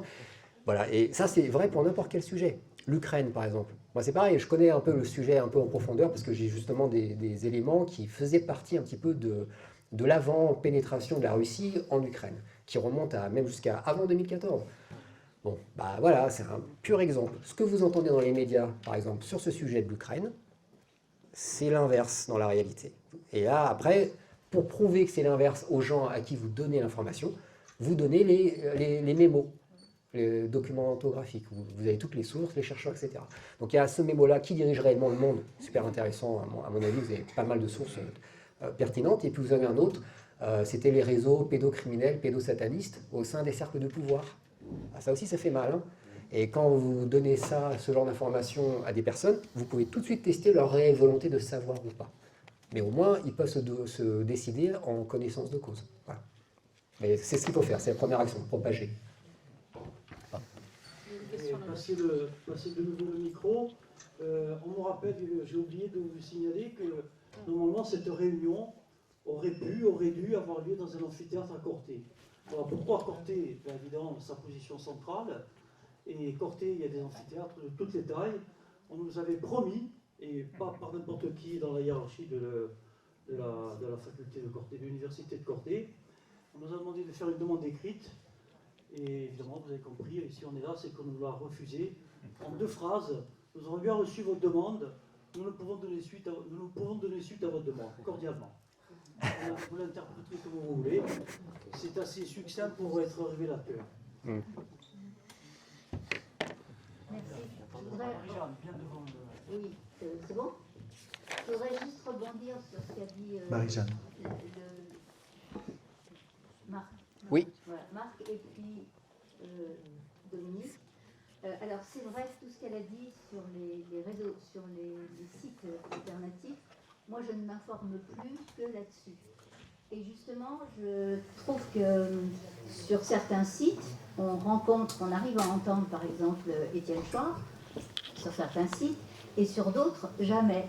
Alors il est boycotté sur certains sites qui pourtant, moi, me paraissent très bons. Je n'en cite qu'un, par exemple, on en a parlé hier soir, c'est QG. Alors, comme moi je suis abonnée à QG, par exemple, je vais lui demander à à Aude Lancelin, qui dirige le QG, pourquoi elle refuse de recevoir Étienne, par exemple. Et je vais faire ça sur tous les autres sites, notamment sur Élucide, que je suis depuis le début et que j'aime beaucoup et qui ne le reçoivent pas non plus. Donc ça, c'est la première chose que je voulais dire. La deuxième chose qui me paraît importante à dire aussi, c'est que ce qualificatif de complotiste, les premiers auxquels on devrait, et qui sont notre fierté, ce sont les lanceurs d'alerte, ce sont eux les premiers complotistes, et auxquels on prend leur liberté. Rappelez-vous ce qui est arrivé à Julian Assange, à Snowden, à tous ces gens, et on n'en connaît pas beaucoup. Il doit y en avoir plein qui purgent des peines non méritées en prison uniquement parce qu'ils ont essayé de nous dire la vérité. Ou qui sont peut-être éliminés. Ça, il ne faut jamais oublier tout ce qui se passe. Et enfin, je voudrais rappeler à tout le monde ici, je suis sûre que certains le savent déjà, c'est ce qui vient d'arriver à la Civis. Ouais. La Civis, c'était cet organisme pour lutter contre la pédocriminalité et le sort qui est réservé à certains enfants qui sont sous la protection de l'ASE, qui s'est révélé être, pas toujours, je ne mets pas en cause toute l'ASE, mais dans certains milieux, dans certaines villes, l'ASE est complice de la pédocriminalité. Et il se trouve que les dernières personnes qui se sont occupées de la Civis, à la suite d'Édouard Durand, le juge qui en avait la responsabilité jusqu'en décembre 2023, et qui a été démis de ses fonctions en décembre 2023, et qui a pourtant donné tout son temps et toute son énergie, puisqu'en 2 ans, il a répertorié 30 000 plaintes d'enfants. Il a été démis de ses fonctions. Il a été démis de ses fonctions. Merci. Mais il a été démis de ses fonctions parce que justement il avait trop bien bossé. Voilà, exactement. Et la personne qu'on a nommée à sa place et qui n'était pas à laquelle on a retiré tous les moyens d'investiguer, eh bien, elle vient elle-même de démissionner. Et c'était pas un foudre de guerre comme le juge Durand. Donc tout ça, on en est tous témoins. Et contre tout ça, on devrait tous se lever. C'est tout ce que je voudrais dire. Merci. Bravo. Merci. Alors, tous ces sujets sont majeurs, hein, notamment celui-là, évidemment, les enfants. Je vais tout de même me permettre de vous réorienter vers les ateliers constituants, parce que j'ai du mal à croire que vous n'avez pas de questions sur les ateliers constituants et sur la réécriture de la Constitution. Donc voilà, on a une première question. N'hésitez pas, si vous pensez à des choses et des questions, c'est le moment. Vraiment, faites-le. Ce matin, on a dit, c'est dommage qu'on n'a pas pu poser de questions, donc allez-y, profitez-en. Il y a une question juste là. Un mot sur les lanceurs d'alerte. Nous avons besoin d'institutions, et vous devriez vous dire ça pour chacune des questions. Quelles sont les institutions dont nous avons besoin pour, et là en l'occurrence, c'est protéger les lanceurs d'alerte. La dernière loi qu'on a pour protéger les lanceurs d'alerte, soi-disant, c'est la loi Sapin, et Sapin 2, je crois, et qui ont condamné quelqu'un comme Stéphanie Gibault à vivre au RSA, en fait, alors qu'elle a fait gagner des milliards à l'État français, en dénonçant une fraude fiscale et en permettant de mettre fin à cette fraude fiscale. Cette dame est punie par le système de domination maîtrisé par les banques, qui sont les plus grands des marchands, comme je disais tout à l'heure, et elle n'arrive pas à trouver du boulot. Et en fait, parce qu'on n'a pas d'institution. Et Sapin, qui était le nom d'un ministre, mais encore un félon, quoi, hein, qui a écrit une fausse loi de défense des lanceurs d'alerte, et qui en fait interdit de bosser, interdit aux lanceurs d'alerte de le faire. La loi leur impose d'aller d'abord dans l'entreprise dénoncer, alors qu'évidemment, s'ils dénoncent dans l'entreprise, ils vont être repérés et maltraités. Enfin, nous avons besoin d'institutions. Il faut qu'il y ait un atelier constituant. Vous devriez vous entraîner, au titre de l'entraînement, là, hein, vous devriez réfléchir à quelles sont les institutions dont vous avez besoin, dont nous avons besoin pour que les lanceurs d'alerte n'aient rien à craindre, pour les protéger vraiment pour de bon. J'avais noté un autre truc à vous dire, c'était sur sur les lanceurs d'alerte, vous avez pensé à Assange et Snowden. N'oubliez pas Fulmich et Jacques Beau. Hein, sur l'Ukraine, n'oubliez pas que Jacques Beau, pour moi, c'est comme un lanceur d'alerte, c'est un journaliste qui est digne de ce nom. il y a un truc que je ne vous ai pas dit sur lequel je peux insister pendant 1 minute. Je vous vois sourire, je souris avec vous, parce que quand je dis 1 minute, Pardon. La Constitution, ce n'est pas du droit. J'ai pris cette note-là tout à l'heure quand Marc disait... je crois que tu parlais de prof de droit constitutionnel ou de prof de droit en disant les juristes vont nous dire ceci ou cela, je ne sais plus exactement comment tu l'avais dit. La démocratie se méfie des experts. Nous avons besoin des experts pour nous informer avant de décider, mais il ne faut pas que ce soit les experts qui décident. Il ne faut pas que ce soit les experts qui décident. Une expertocratie, c'est-à-dire un régime qui donne le pouvoir aux experts, ça va être un totalitarisme. Ça va être un régime qui va nous écraser comme aucun autre régime nous a écrasés. Tous les totalitarismes, ceux qu'on connaît, hein, le nazisme, celui de l'Union soviétique, ou des régimes totalitaires, tous les totalitarismes instrumentalisent la science et les experts pour nous punir, pour punir les opposants politiques au nom de la science. En URSS, on mettait les opposants politiques, c'est-à-dire ceux qui critiquaient le système soviétique, on les mettait dans des hôpitaux psychiatriques. Donc les hôpitaux psychiatriques servaient au nom de la science, donc la science psychiatrique, ça c'est vraiment un oxymore. Hein. La science psychiatrique, c'est comme un banquier honnête, ou la neige brûlante, ou la lumière noire. La science psychiatrique, c'est vraiment du foutage de gueule. Un très très très bon auteur qui s'appelle, vraiment je vous recommande, qui s'appelle Peter Gotch. Alors Gotch, c'est super compliqué à écrire, ça s'écrit comme Nietzsche, donc c'est la façon la plus compliquée qui soit. Donc sauf que c'est pas Ni, c'est Go, mais c'est Gotch, ça s'écrit T-Z-S-C-H-E. Donc c'est vraiment, donc c'est compliqué pour nous. Mais donc Peter Gotch a écrit 2 gros livres, un sur les médicaments et la corruption profonde, radicale, la corruption totale du système de production de la science en matière médicale, en matière des médicaments. Et il parle de mafia, donc c'est vraiment, et c'est extraordinairement documenté, c'est un gros livre de poche, ça coûte pas très cher ces livres de poche, c'est un très gros livre, et Peter Gotch a fait un 2e gros bouquin sur les maladies psychiatriques, enfin sur les médicaments, les psychotropes, et sur les méfaits, et en fait il tweet tous les jours, ce gars-là, c'est une des meilleures références sur la science médicale que je connaisse. J'ai quelque chose comme 130, 135 bouquins sur la corruption de la science médicale, les vaccins et la crise Covid. Donc on ne me fera pas le coup de se débarrasser de moi en me traitant d'antivax. J'ai de la documentation sur la question. Et à mon avis, Peter Gotch, qui était cofondateur de la fondation Cochrane, qui était extrêmement reconnu au niveau international, reconnu comme probe,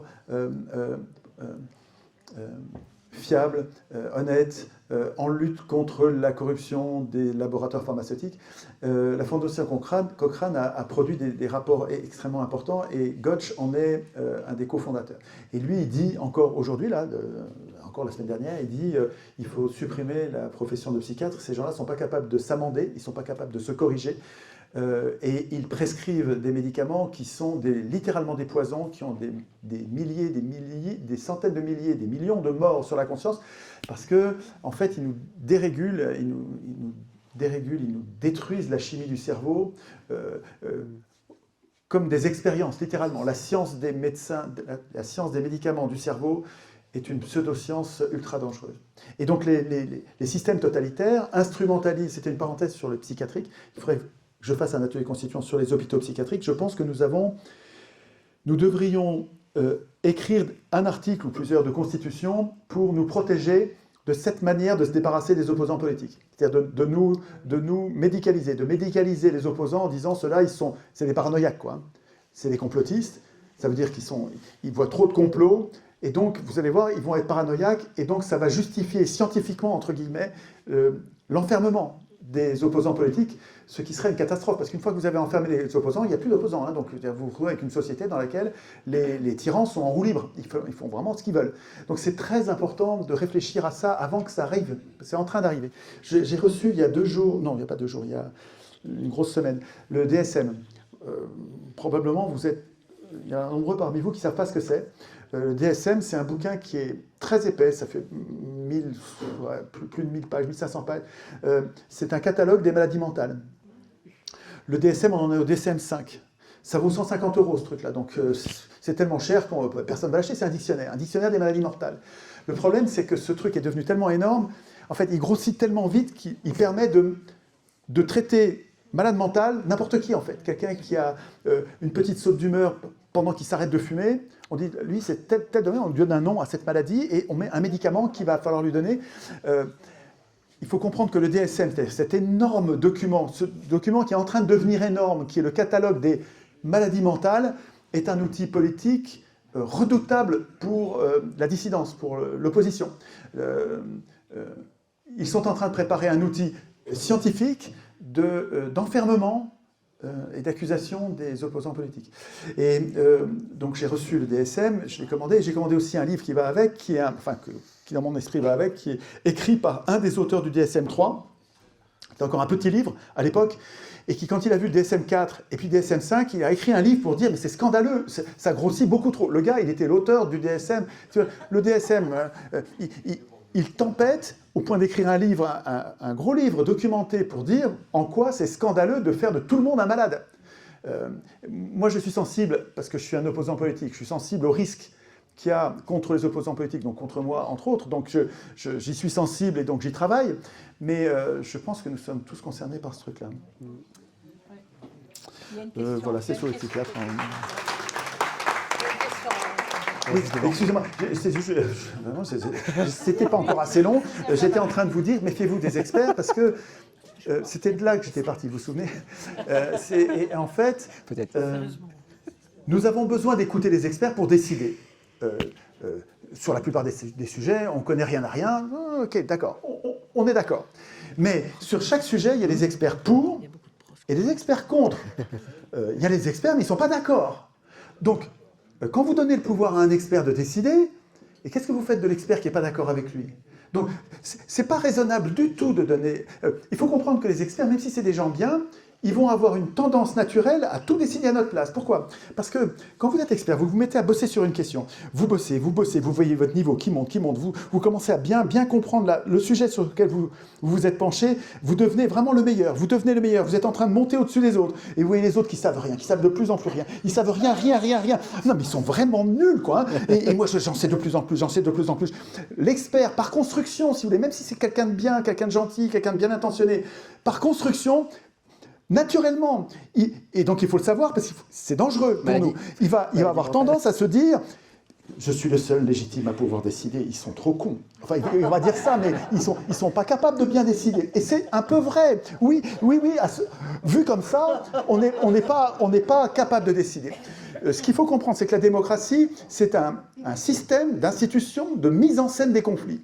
C'est-à-dire que nous voulons décider, et avant de décider, comme on n'est pas complètement con, on sait qu'on ne sait rien, et donc on va demander aux experts de nous hisser à leur niveau, de nous montrer quels sont les arguments pour, donc il y a les experts du pour, quel que soit le sujet, hein, les experts du pour qui vont démontrer pourquoi il faut être pour ce sujet, puis il y a les experts du non, du contre qui vont nous dire, mais pas du tout, et voilà les arguments pour lesquels, et là il y a notre niveau qui monte, parce qu'on a vu des avis pour, on a vu des avis contre, et puis ensuite on les voit s'empailler, mise en scène des conflits, on n'a pas eu que des conférences pour, des conférences contre, on a vu des pugilats, enfin pas des pugilats, on les voit se disputer, quoi, des disputations, des controverses entre deux personnes, et pas seulement une controverse, parce qu'entre deux personnes, il se peut qu'il y en ait un qui parle bien, et puis un autre qui parle pas bien, et pourtant c'est lui qui a raison, mais il parle pas bien. Alors on a l'impression que c'est l'autre qui a raison, mais c'est juste parce qu'il y en a un qui parlait mieux. Il faut plusieurs controverses, vous voyez, une, puis encore une autre, au bout de 2-3 controverses. Notre niveau à nous, au début, on ne connaissait rien. Mais là, avec la mise en scène des conflits qu'on a organisés sur la chaîne du référendum, sur le site du référendum, sur la gazette du référendum, sur l'Agora, village par village, on a organisé... Nous avons écrit dans la Constitution qu'avant chaque référendum, il faut qu'il y ait des agoras, donc des discussions publiques, et puis une mise en scène des conflits. La démocratie, c'est la mise en scène des conflits. Une fois, nous avons écrit qu'avant chaque vote, pas élection, hein, vote, on ne veut plus élire, on va voter. Avant chaque élection, on veut qu'il y ait une mise en scène des conflits qui fasse monter notre niveau pour qu'on ne se trompe pas. En tout cas, on se trompe moins que si on ne connaissait rien. On va se tromper, mais ça, c'est pas grave. Vous croyez quoi? Que les élus se trompent pas? C'est une blague. Enfin, oui, on va se tromper, c'est pas grave, et on corrigera. Tout ce qui est vivant et qui prend une décision se trompe. Il n'y a pas d'exception. Tout ce qui décide, tout ce qui est vivant se trompe. Ils ne se trompent pas tout le temps, mais ils se trompent souvent. Et puis quand ils se trompent, ils corrigent. Et c'est ça qu'on veut. La démocratie, c'est on veut se tromper nous. On en a marre sur les élus qui se trompent. Et donc les experts, on va les écouter, mais il ne faut pas que ce soit eux qui décident. Ouais. Faites attention, il ne faut pas que ce soit... Et donc la Constitution, vous avez des experts, des gens qui... C'était ça le point, j'étais parti avant de faire cette espèce de longue explication, c'est que... vous allez avoir des experts de la Constitution, des gens qui ont dévoué toute leur vie à l'étude des constitutions. Donc, toute leur vie, ils ont étudié la Constitution A, la Constitution B, Constitution C, c'est toutes des anti-constitutions. Hein. Dans toutes ces constitutions, c'est des prisons politiques, les populations ne peuvent rien décider. Mais eux, bon voilà, les spécialistes, ils considèrent que c'est ça leur sujet d'expertise, c'est les constitutions, ils ont tout étudié, donc ils savent très bien comment on fait. Et ils vont se pointer, après la Révolution, là, vous allez voir, le jour de la Révolution, vous allez voir qu'ils vont se pointer pour l'Assemblée constituante, ils vont dire, faites-moi confiance, c'est mon métier, je suis juriste, donc je connais le sujet, je vais vous dire ce que vous pouvez faire. Alors, il ne faut pas les foutre dehors à coups de pompe dans le cul, c'est pas ça que je vous dis, vous pouvez les écouter, mais méfiez-vous des experts. Ces gens-là sont extraordinairement conservateurs. Ces gens-là n'ont pas du tout envie que ça change, ce ne sont pas des révolutionnaires. Ils ne vont pas vous aider à créer, à instituer une souveraineté populaire. Ils ne vont pas vous aider à faire ça. Ils ne sont pas capables. Dans leur panel de constitution, il n'y en a aucune. Donc, ils n'ont pas de référence pour vous aider à devenir démocratique. Vous comprenez ce que je veux dire? Donc, ne vous laissez pas faire la Constitution, ce n'est pas du droit. Ils vont tous vous dire que c'est du droit, mais refusez ça. C'est vrai que c'est au sommet de la pyramide du droit. Hein. Vous avez toutes les règles de droit, de portée générale, sans limitation de temps. Vous avez les règles auxquelles nous sommes censés obéir. Les traités, ça arrive en haut, et au-dessus des traités, tout en haut, il y a la Constitution. Alors les juristes disent, ça c'est du droit. Et bien moi je vais m'en occuper, je vais être prof de droit public, je vais être prof de droit constitutionnel, et c'est mon métier, je vais vous dire, non, arrête, c'est pas du droit. C'est pas du droit, c'est tellement haut que c'est de la politique. C'est de la politique, c'est à nous les citoyens. Et là, quand tu es en train de dire, tu as plein de bonnes intentions, hein, tu es prof de droit public, tu es prof de droit constitutionnel, c'est vrai que tu as un jargon qui est parfait, et c'est vrai que tu peux rembarrer n'importe quel citoyen en disant, mais il ne sait même pas parler. Ouais, peut-être, mais n'empêche que c'est à lui quand même la Constitution. À ce citoyen qui sait mal parler, la Constitution, elle lui appartient, plus qu'à toi, spécialiste, qui est en train de prétendre que tu vas pouvoir écrire la Constitution à sa place. Il faut comprendre que ce n'est pas du droit. Il faut que vous disiez, il faut que vous pensiez dans votre tête, la Constitution, elle ne va pas être écrite par des spécialistes. Et quand vous dites, tiens Étienne, écris-la toi, puisque tu es si bon, mais vous déconnez, parce que ce n'est pas à moi de l'écrire, c'est à nous tous. Et il faut que votre niveau monte, il faut que vous deveniez capable d'écrire les règles de votre représentation.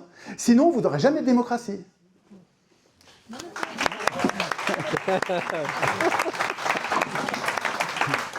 Je vais répondre. Ça y est, j'ai récupéré le micro. Non, et j'allais dire, il faut faire attention aussi avec les experts, parce que parfois, ils ne laissent pas venir les questions. C'est pas de la mauvaise volonté. Hein. C'est dur. Alors, il y a deux questions, je sais. Il y en a une ici, donc quelqu'un qui a le micro, et puis derrière, je sais qu'il y a quelqu'un qui a levé la main. Donc, vas-y. Je crois que j'ai oublié la question. Ah voilà. C'est qui? Alors, ma question, elle est simple. C'est notre premier atelier constituant. Et de tous les fruits, en fait, de tous les ateliers constituants que vous faites depuis longtemps maintenant, qu'est-ce que vous faites de toute cette matière? Et de manière pratique, Cécile a dit ce matin, tu as introduit comme ça des passages à l'action. Ensuite, Étienne nous avait dit, il y aura bientôt le point de la prochaine insurrection. Donc nous, on muscle notre nerf, la constituant, mais à quel moment ça pète et à quel moment les choses, on arrive à les transformer face à une dynamique de pouvoir qui est absolument monstrueuse aujourd'hui. Donc ce qu'on fait de toute la matière que Étienne a récoltée déjà, et puis à quel moment on passe à l'action en fait. Oui, le vrai passage. Le vrai passage. J'allais dire, je vais être bref. Serment d'ivrogne.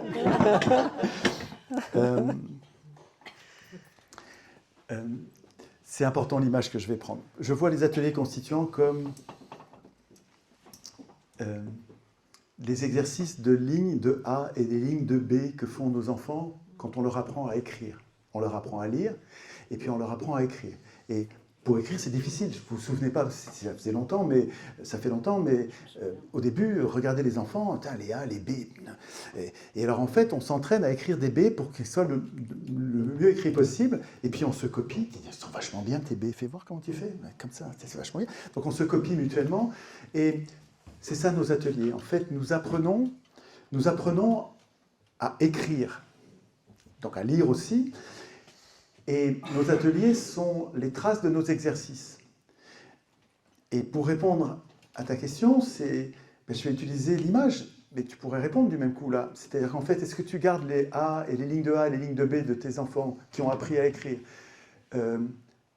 Non, tu en gardes quelques-uns à titre peut-être nostalgique, tu vois, comme un souvenir, mais ce qui est important, ce qui s'est passé à ce moment-là, c'était dans sa tête.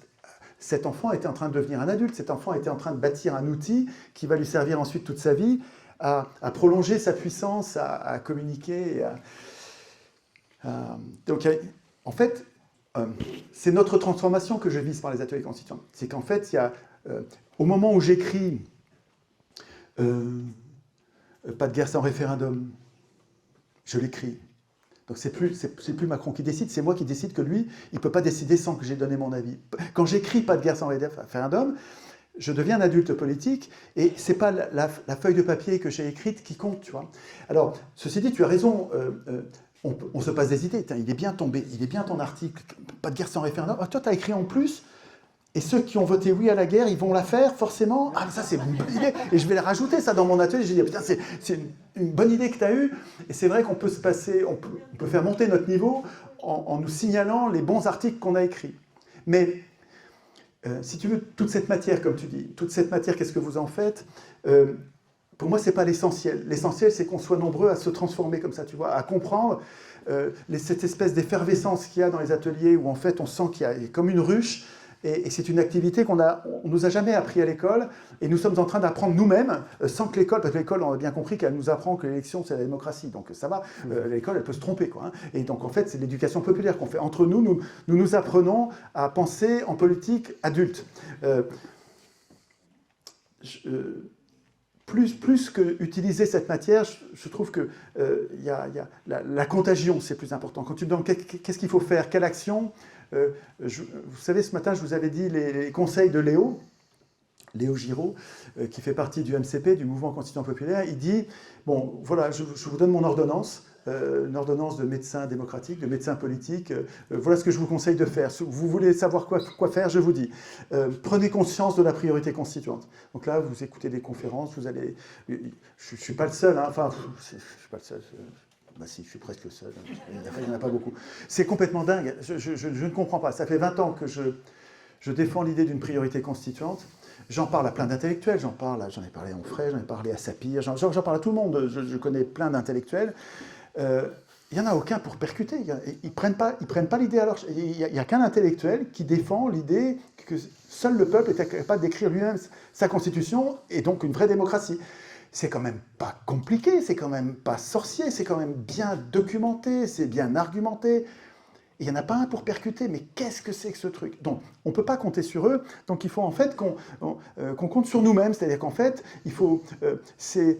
elle était super l'anecdote de ce matin de Cécile qui disait...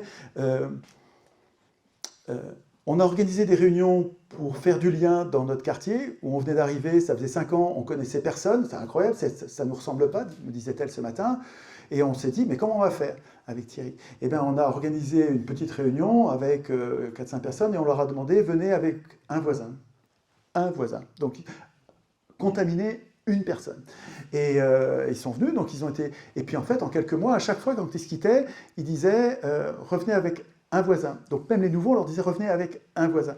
Et ça, c'est une vraiment bonne image de ce que j'attends de vous. Voilà. Je fais ce que je peux, c'est épuisant, mais je fais ce que je peux, c'est tout à fait insuffisant. Si je suis seul à faire ça, ça ne va pas marcher. Mais si vous, quand vous sortez, vous vous débrouillez pour, après avoir compris la priorité constituante, si vous arrivez une fois par mois, ce serait mieux une fois par semaine. Mais si vous arrivez une fois par mois à en contaminer un, ça veut dire que vous êtes 2 maintenant. Donc c'est exponentiel le truc. Si vous arrivez à faire ça, si on arrive à cette mutation qui fait que vous arrêtez de compter sur Chouard pour faire ça, si vous arrivez à déchoirdiser l'idée en fait si vous arrivez, vous l'assumez, vous le prenez pour vous, quoi. Je ne compte pas sur les intellectuels, je ne compte pas sur les profs, je ne compte pas sur les élus, les journalistes, tous ces gens-là. Ils sont perdus, ils sont trop obéissants, ils sont trop complaisants avec le système. Il n'y a que les simples humains qui sont capables de faire ça. Mais ça ne marche pas encore. Il y a quelque chose qui... Ça marche un peu, mais ça ne marche pas assez. Il faudrait que chacun d'entre vous, vous deveniez... Ordonnance de Léo. Prenez conscience de la priorité constituante. Vous avez vu passer le tract comptesurmoi.org. Donc, deuxièmement, vous allez sur comptesurmoi.org et vous vous enregistrez. Donc, vous donnez un mail et vous dites « je suis constituant ». Donnez pas votre mail si vous ne voulez pas. Si vous avez peur qu'on connaisse votre identité, ben vous créez un mail sur Gmail, un mail bidon, et puis vous donnez ce mail-là. C'est pas officiel, c'est pas prouvé, c'est pas un truc certifié, scientifique, pas du tout. C'est un outil qu'on se crée, nous, pour savoir sentir, pour sentir qu'on est de plus en plus nombreux. Ça nous donne du courage. On dit, on n'est pas 10 000, on est déjà 3 ou 400 000. 3 ou 400 000, mais si chacun des 400 000 convainc une personne par mois, dans un mois, on est 800 000. Le mois suivant, on est 1,5 million. Le mois suivant, on est 1,5 million, on est 3 millions. Et le mois suivant, on est 6 millions. C'est x2 à chaque fois. Juste parce que vous en avez convaincu, vraiment, vous avez des vraies conversations constituantes. C'est pour ça que je vous dis d'avoir des conversations constituantes. On arrête de discuter ce qu'on voit à la télé. La télé, ça ne sert à rien. Les sujets de la télé ne servent à rien. C'est comme si on était dans une prison politique et on discute sur qu'est-ce qu'on devrait faire si on était dehors. On est aux fenêtres et on regarde. On est dans une cellule, hein. Les gens de gauche, les gens de droite, hein, les gens d'extrême gauche, les gens d'extrême droite, les ascensionnés. On est tous dans la tôle où on décide de rien et on a une fenêtre, c'est la télé, où on regarde et on s'empaille en disant...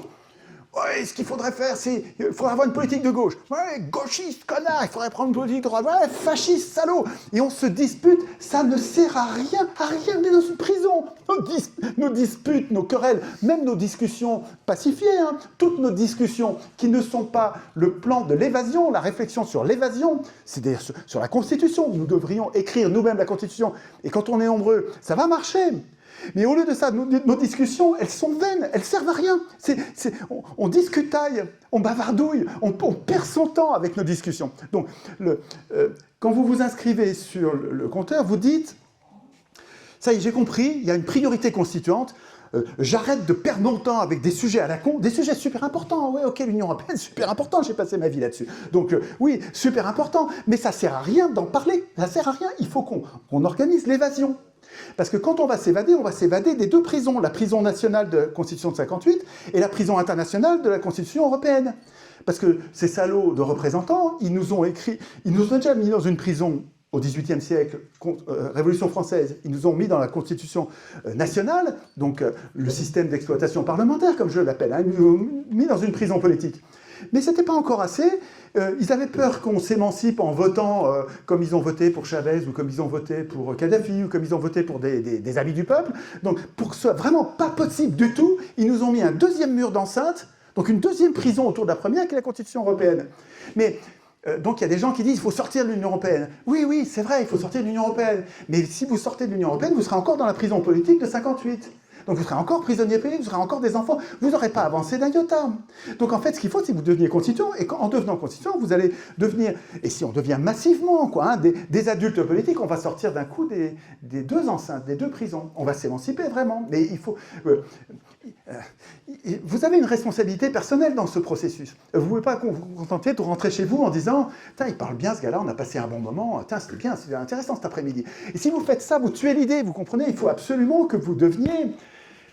Alors ça fait secte, hein, je sais bien dire « faites comme moi, faites comme le gourou », quoi, mais je ne vous dis pas « vous faites ce que vous voulez ». Hein. Vous faites ce que vous voulez, moi j'ai rien à gagner, hein. Je me ruine avec ça moi, donc je m'enrichis pas du tout. Donc faites ce que vous voulez, mais comprenez que vous avez une responsabilité personnelle dans l'expansion du mouvement démocratique. Il faut que vous arriviez à convaincre de la priorité constituante une personne par semaine. Et je mets la barre plus haut pour que quand ça rate, eh ben, ça fera au moins un par mois. En juin, on est toute la population française à être constituant, et ça y est, la police, elle ne nous tire pas dessus.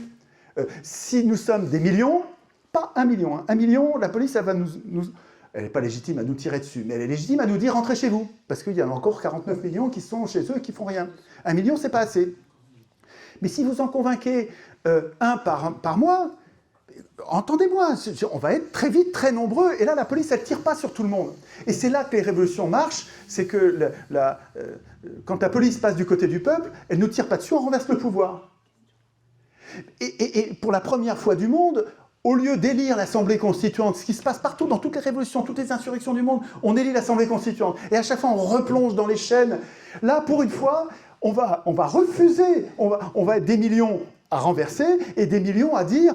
Et on refuse, on va dire, à Mélenchon et Le Pen, c'est les personnages conceptuels, peu importe les personnes, l'extrême gauche, l'extrême droite, les opposants du moment. Au moment de l'insurrection, ça devient les gens qui montent sur les estrades et qui disent « Bon, on va élire l'Assemblée constituante et on va écrire, comptez sur nous, on va écrire un monde meilleur, une 6e République. » Et là, il faut qu'on descende dans les rues par millions et qu'on dise « Non, non, non, non, on ne va pas élire l'Assemblée constituante, on ne va pas écrire la 6e République, on va écrire la première démocratie, et c'est nous qui allons l'écrire, la première démocratie. » Et donc, si vous voulez, cette conscience constituante, elle va se passer parce qu'on va être de plus en plus nombreux. Ensuite, Léo nous dit, inscrivez-vous au MCP, mouvement-constituant-populaire.fr, mouvement-constituant-populaire.fr. Tout ça, vous le trouverez sur choir.org/agir, il y a les liens.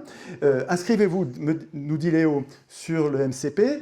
Venez le lundi, où il y a l'accueil des nouveaux du MCP sur Discord, il y a les liens sur choix/agir. Venez sur le Discord, on vous accueille, et puis inscrivez-vous sur le maillage du MCP, donc c'est une carte où il y a les gens qui ont la conscience constituante et qui sont devenus des citoyens constituants. Vous allez voir qu'il y en a près de chez vous. S'il n'y en a pas près de chez vous, c'est très bien, c'est vous le premier, donc inscrivez-vous, et puis vous allez voir que les autres vont affluer, et quand on sera très nombreux, on aura la démocratie. Hein.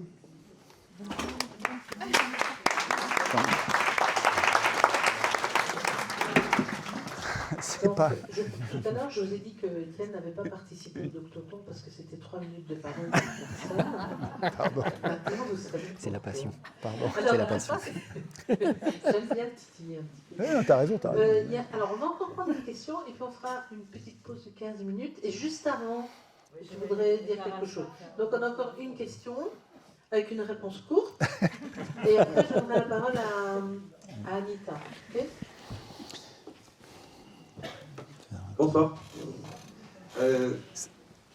Moi, je viens toujours pour casser les pieds, en fait. Donc, c'est bien. Voilà, je vais casser un peu les pieds. Je crois que l'essentiel de ce pourquoi le mouvement il est lent, il est d'abord parce qu'il n'est pas d'une nécessité absolue dans l'immédiat, dans l'esprit de pas mal de gens. Voilà. Ça, c'est le premier constat que je tiens de faire. Ils ne voient pas la nécessité immédiate d'agir tout de suite et maintenant. Quand vous avez le feu, vous courez hors de la maison. Quand on vous dit que vous avez un risque d'incendie, vous direz « je verrai ça le mois prochain ». Voilà. Deuxième chose que je voulais dire, c'est que nous ne sommes pas, et ça vous n'allez pas aimer, nous ne sommes pas bien différents de nos élites, de ceux qui nous gouvernent, et même de Macron. Ils sont une synthèse absolue des désirs inavoués et des péchés inavoués de chacun d'entre nous. Eux, ils en sont la synthèse. Nous, on en a un peu. Et tout ça pour en arriver au point, c'est que pour arriver à un mode dans lequel on décide comment on vit, on essaie de construire une société juste, altruiste, valable, bah le premier changement, il passe par soi. Parce que par quoi on nous a tenus jusqu'ici? On nous a dit, regardez, ok, on vous enferme dans une cage. La largeur des barreaux est telle. La couleur des barreaux est comme ça. Par contre, sachez que vous pouvez vivre avec vos vices tant que c'est dans le cadre de la loi qu'on vous propose. Il n'y a pas de mal. Et tout le monde remet ses vices, que ce soit la paresse qui a été évoquée là. Il a remis ses vices entre les mains de l'État. Il a dit, de l'instant, vous me permettez de vivre juste suffisamment bien. Et on est encore dans le moment du suffisamment bien. Et effectivement, nous devons organiser une fuite. Une fuite de cette cage dorée qui s'appelle, elle peut s'appeler la République, elle peut s'appeler, je sais pas, le gouvernement du Parti communiste, bref, peu importe comment il s'appelle. Mais on accepte d'y être tant qu'on peut y rester. Voilà. Et je crois que là, il n'y a pas vraiment de question, il y a quand même un sujet de réflexion sur soi. Comment on échappe de ces récipients qui nous retiennent à l'intérieur, nous sommes le liquide d'une machine, de ces robots qui fonctionnent, pour reconstruire autre chose. Parce que ce n'est pas à l'intérieur de cette institution qu'on pourra changer les choses. Il y a beaucoup trop d'enjeux, beaucoup de choses sont verrouillées. Un État, ce n'est pas seulement ses représentants, les élus politiques qui décident des lois, etc. C'est les services secrets. Parce que de l'instant où vous mettez dans l'équation les services secrets, vous comprenez pourquoi est-ce qu'il ne peut pas y avoir une démocratie directe. Parce que vous savez que le monde entier utilise ça pour déstabiliser les États, pour manipuler des masses de gens, pour faire tous les sales coups en fait, que se font les gouvernements entre eux. Donc d'abord, il s'agit, pour moi, spirituellement, de faire sécession avec l'idée de l'autorité extérieure. Voilà, et je crois que je vais m'arrêter là. Merci. Je pense que là, il y a deux personnes qui vont être assez d'accord avec ça. Oui, je crois qu'il y a rajouter juste une petite chose par rapport à ce que tu disais. Voilà, on a une espèce de cage dorée là, hein, avec mon grand-père paternel polonais disait personne ne fait la révolution aussi longtemps qu'il a dépensé sur notre vie. Mais c'est exactement ça. Hein. Je vais passer le micro à Marc parce qu'il a réagi. Ouais, merci d'avoir posé cette question et puis d'avoir proposé cette réflexion. Et en fait, j'ai voulu particulièrement vous répondre parce que vous avez dit un mot en plus sur la fin, alors que j'avais déjà dit que je voulais répondre. Vous avez dit d'abord il faut se changer spirituellement aussi. Il y a une question spirituelle. Et en fait, moi je pense aussi que tout est là. C'est-à-dire que nos institutions finalement elles nous représentent en fait, indirectement qu'on le veuille ou pas. Notre flegme, notre paresse, notre facilité de vivre selon les conforts de la vie moderne, fait qu'on laisse finalement nos représentants, même si on sait que ce sont pour beaucoup des pourris, prendre les décisions pour nous. Puis nous, on a notre vie, et puis comme ça, on n'a pas à le faire. Et en fait, c'est tout ça qui va pas. Et en fait, tout ça, comme disait Étienne, c'est aussi un processus de responsabilisation, et donc de devenir adulte, comme il disait aussi. Et devenir adulte, pour moi, encore une fois, prioritairement, c'est d'abord sur le plan intérieur, par conviction personnelle, je pense. Et donc, le mot spirituel, pour moi, il est très important. Parce qu'en fait, le cœur de tous nos combats, là, il est d'abord et avant tout spirituel. Ça, c'est ma pensée à moi. Je la propose, je l'impose à personne, bien sûr. Mais, admettons que j'ai raison, ça veut dire qu'effectivement, tout part de là. Et qu'ensuite, ça va se concrétiser dans la matière, en fait. Dans nos institutions également. Nos institutions ne sont que la représentation, on va dire, conceptuelle d'un état d'être que nous sommes tous, collectivement. Et donc, vous avez raison, selon moi, il faut d'abord que ça passe par ce plan-là, prioritairement. Et alors, je sais que j'avais fait une promesse de ne pas peut-être dire quelque chose sur justement ce que j'ai fait. Non, finalement, je peux. Oui. Bon, je te remercie. En fait, c'est grâce à votre question, je vais pouvoir... Oui, on est en démocratie, enfin, a priori pas trop, mais un peu quand même. Oui, je sais. C'est gentil. En fait, justement... C'est très gentil. En fait, tout dernièrement, là, j'ai sorti mon deuxième essai, et c'est justement sur le plan spirituel. Ça s'appelle Les lois naturelles, donc c'est mon deuxième ouvrage, le premier est sorti en 2016. Et dans ces lois naturelles, justement, je liste tout un tas donc, de lois qui ont attrait au milieu spirituel. Je n'en suis pas le producteur, en fait, je n'ai fait qu'archiver un certain nombre de renseignements qui nous a été donnés par d'autres sources que nous avons vérifiées avec d'autres chercheurs, je vous passe les détails. Mais en fait, dans le bouquin, on retrace en fait les éléments spirituels que nous devrions tous essayer, tenter de suivre. Et en fait, on se rend compte quand on lit ces lois, l'intégralité d'entre elles, sachant qu'il y en a une infinité, mais moi j'ai fait un recueil élémentaire. Mais déjà dans le recueil élémentaire, il y a pas mal de choses. Et dans ce recueil-là, en fait, on s'aperçoit que nos dirigeants et tous ceux qui tiennent en fait les manettes, en réalité, pas que les dirigeants politiques, mais comme on évoquait tout à l'heure, les grands banquiers, les financiers internationaux, factuellement, ils en violent un sacré paquet, un bon nombre. Et on voit que, à contrario, ceux qui essayent d'améliorer l'environnement dans lequel ils évoluent avec leurs frères humains, la nature, l'environnement, les animaux, etc., au contraire, ils tentent, d'en respecter un maximum.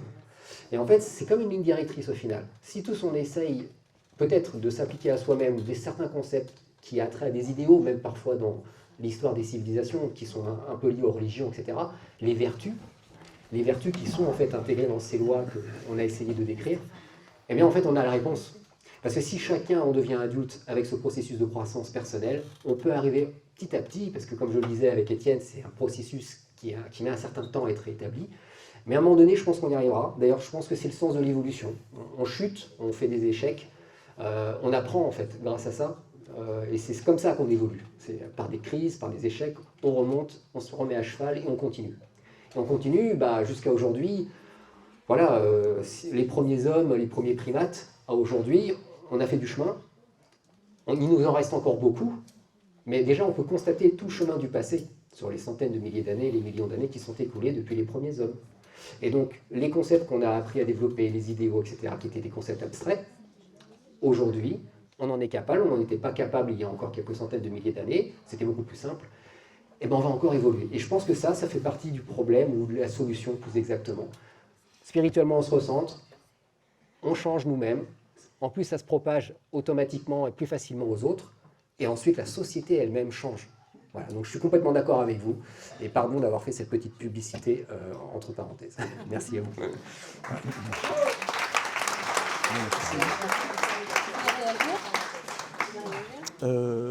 Non, ça je crois. Alors, il y a... C'est Magali ou toi qui fais... D'abord Magali, allez, moi je vais Il y a Magali qui veut vous passer un message. Alors, là j'ai un questionnement. Donc pour moi, maintenant, Magali passait un message, puis après on faisait une pause de 15 minutes, et puis on reprenait. Parce qu'on m'a dit c'est jusqu'à plus soif. Et il y a Non, 18h. Mais donc si... on a un vrai sujet. Rappelle qu'on a un vrai beau sujet. Oui, non, mais enfin, pour moi, je vais en dire un mot. Mais donc on peut faire ça, puisque c'est jusque 18h, on est tranquillou. Je vais passer la parole à Magali, on va faire une pause et on se retrouve pour un vrai sujet. Un sujet majeur. Oui, je vais en dire juste un mot. Ouais, un vrai petit mot. Non, c'est vraiment un petit mot pour vous dire que le sujet qu'on va évoquer avec Cécile tout à l'heure, il est vraiment important pour moi et je le trouve bouleversant. Je suis en train de découvrir qu'il y a un truc qui est c'est-à-dire qui est placé avant la Constitution, avant le processus constituant, même peut-être avant la conscience de la priorité constituante. Donc c'est pas rien, c'est tout nouveau, ça vient d'arriver dans mon panorama et j'aimerais bien partager ça avec vous. C'est tout nouveau, c'est un chantier, vous allez voir, c'est vraiment super intéressant. Ça c'est du teaser, ça. Ah ouais, grave. Pour nous faire tenir. Et puis la pause, ce sera 15 minutes. D'accord? Donc quand on part en pause, vous revenez 15 minutes plus tard et on s'est continué pour cette partie si intéressante. J'ai deux choses à vous dire. Sur la table à l'entrée là-bas, il y a des flyers d'adhésion à l'association. C'est notre campagne 2026. C'est grâce à ces adhésions, à partir de 10 €, vous donnez ce que vous voulez, à partir de 10 €, que nous pouvons faire venir nos intervenants qui viennent de manière gratuite, tous. Évidemment, il y a le vol à prendre en charge et l'hébergement, les repas, tout ça. Donc, vos adhésions, elles servent à ça, à remettre du débat et des informations différentes. Ici, chez nous, en Corse, parce qu'on a quand même du mal à faire arriver les infos ici. Voilà. La deuxième, tout à l'heure, on a parlé de la pédocriminalité, mais il y a aussi un sujet qui est l'éducation à la vie affective, relationnelle et sexuelle, qu'on veut enseigner à nos enfants à partir de la maternelle. Donc ça, franchement, moi qui suis maman, ça passe pas. Nous avons des flyers sur la petite table. Servez-vous et donnez-en. S'il vous plaît, participez à ça pour l'information des parents et des grands-parents. Voilà, c'est tout ce que j'avais à vous dire. Merci.